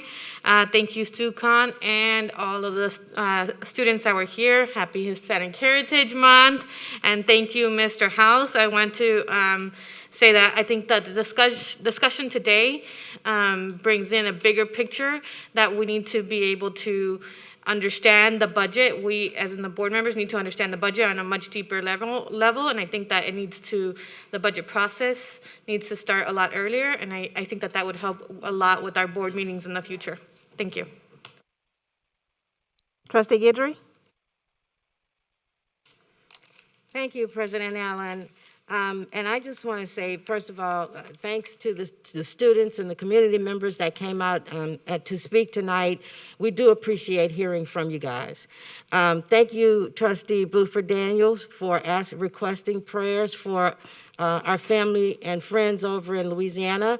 And I'm just going to say, wraparound services is welcome at my home at any time, okay? Because I have a family at the house right now. I'd like to thank you, Superintendent House, for hosting the Listen and Learn community meetings. And I'm going to ask that you all would check out your HISD page to find out when your specific school or campus will be having their Listen and Learn meetings, because we certainly want to see each and every one of you all there. And also, I'm going to do as my trustee friend, colleague over here, and I'll be visiting some of the other schools. So thank you, sir, for hosting those for us. It's hard to talk with this thing. Trustee Song. I want to say thank you to our teachers, our principals, our APs, our wraparound specialists, our nurses, our bus drivers. Team HISD is just giving its all right now. And we're back in session, but there's still a pandemic, and every person in HISD is working so hard to hold it down for our kids and keep the learning going while we're keeping everyone safe. I'm just so very grateful. Thank you, Superintendent House and my colleagues, for your efforts to provide layered protections. I'm glad we passed the item for testing. I'm glad all the efforts we're making to vaccinate people and keep our kids masked and safe. I think those are all going to help protect us as we get through this Delta wave. I want to join in giving shout outs to my colleagues. I'm pulled up our board constraints for ourselves. And I want to say those express our values about how we want to do our work. And some of the things we've been talking about tonight go specifically to our constraints. Constraint 1, we will not conduct our duties without including students, families, teachers, and community members, inclusive of those who speak languages other than English, in a manner that inspires broad community ownership of board policy. This is something we're grappling with here. Constraint 2, the board will not support recommendations or policy that contribute to historic patterns of disproportionate discipline. This has been a conversation, underlying some of the specific maintenance issues that are coming before the board, Superintendent House. And constraint 5, the board will spend no less than 50% of its meeting time monitoring progress on student outcome goals, starting at 0 and getting up to 50% by the end of 2022. And, last meeting we looked at goals, this meeting we looked at constraints. I know we talked about other stuff as well, but I'm appreciative of the time that we're spending looking at our progress in these areas. And finally, looking forward to seeing you all at our Listen and Learn town halls. Like my colleagues, I'm hoping to get out to some meetings across the district. Thank you. Mr. Superintendent, do you have any comments for us at this time? Yes, ma'am. I'll first of all turn on my mic, but I do have some comments. I'd like to first of all acknowledge and thank the Houston Endowment, and we're deeply indebted and appreciate this organization. Ann Stern from the Houston Endowment, who's of course the CEO, graciously offered to help our district and asked how that they could support us and our students. I specifically asked Ann to support us by assisting with our district strategic multi-year plan. You guys have heard me reference this, and this is the direction that we're moving in. Ann and her leadership team and board didn't hesitate at all when provided with this ask. They graciously provided the district's resources and support that help us create. It's helping us create the plan, and then will move us forward in a bold and, as you've heard me say, innovative manner. Through their support, we're embarking on a very robust strategic plan process. We'll be here Saturday for a half a day, continuing that process, and it's something I'm very, very excited about moving forward. Through their support, like I said, the development of a collective vision is really being focused on. This investment will be a tremendous way in helping our students become more efficient, more equitable, and more impactful as a district as a whole. More importantly, it will help to ensure that we give the nearly 200,000 students the types of educational opportunities that they deserve in an equitable manner. The Houston Endowment has a tremendous reputation as being a HISD partner over the years prior to me landing here. We're looking forward to ensuring that we utilize this investment in the best way possible to make sure that we have a robust plan that we bring to you very soon. I'm extremely grateful, as I indicated, for their support and look forward to the great things that will happen for students as a result of this support. So just a big shout out to the Houston Endowment. A few other things that I want to share before we exit. Number one, COVID safety plan. I see some eyes looking at me. I'm moving quick. I'm moving quick. Health and safety, medical services. District leaders continue to monitor all recommendations from the Center of Disease Control, as well as local health officials. Mitigation strategies, as you all know, are continued to be focused on in the district. Since the start of the school year, the district has seen a 0.6%, I think you heard me say this earlier, and 0.8% positive cases among students and staff, respectively, in the district. Without, of course, the mask mandate, I don't think this would have happened. So again, we appreciate your support and where we are. I think it would have been a very difficult year starting out without this.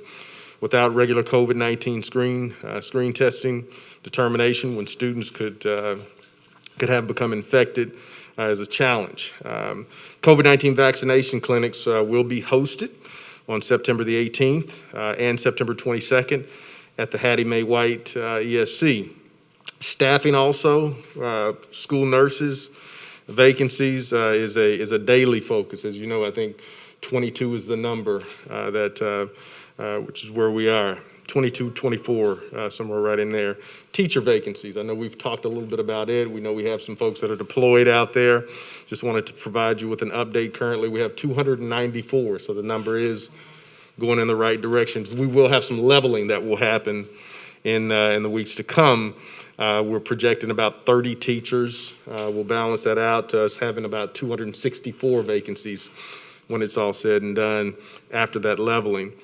Temporary online, as well as our virtual learning academy, not to mention our Pearson program. 3 distinctly different programs. I just want to reiterate to our community. Of course, the HISD Pearson program is a program that has been around for quite some time, grandfathered in by the state. It is a partnership, 8,000 some odd individuals in it. Since COVID, I think we've increased by 400 and some odd students in that program. The Virtual Learning Academy, of course, is HISD's virtual academy for general education students pre-K through 2 and special education students grades pre-K through 6 who are 11 and under, who've been documented with a medical condition. So I want to make sure that we make that distinction. Very, very important. And of course, the temporary online learning is of course for students who are quarantined due to exposure or a presumed positive case or a confirmed positive case of COVID-19. So I want to make sure that our community understands the distinction between the 3 opportunities that we have out there, because there has been a little bit of confusion, but there are 3 distinctly different programs. Last couple things that I mentioned, Senate Bill 15. The Texas legislature did pass this particular bill, which would provide state funding for a virtual learning option for students. It's expected to be signed very soon. However, it could be a few months before TEA releases the full guidance. Funding, this bill particularly will be about funding virtual learning through September 23. To qualify, students must have passed STAR, earned a C or greater, and this is almost very similar to what I was discussing in terms of what we did in our last school district. They may be other requirements announced, just haven't gotten that information as of yet. Enrollment, yes ma'am. Okay, all right. All right. Last item that I'll mention is enrollment. We're watching it very closely. And we're, as of today, close to 189,000 students. We're continuing to grow. I think it was 188.7, if I'm not mistaken. So we're getting close to that 190 mark. Madam President, that concludes my remarks. Whether you like it or not. I was waiting on that ding, ding, ding. You had your opportunity. That was mine. Okay, we look forward to seeing you at our next regular board meeting on October the 14th, 2021. Agenda review for that meeting will be held on October the 7th, 2021. There being no further business, this meeting is officially adjourned at 9:39 p.m.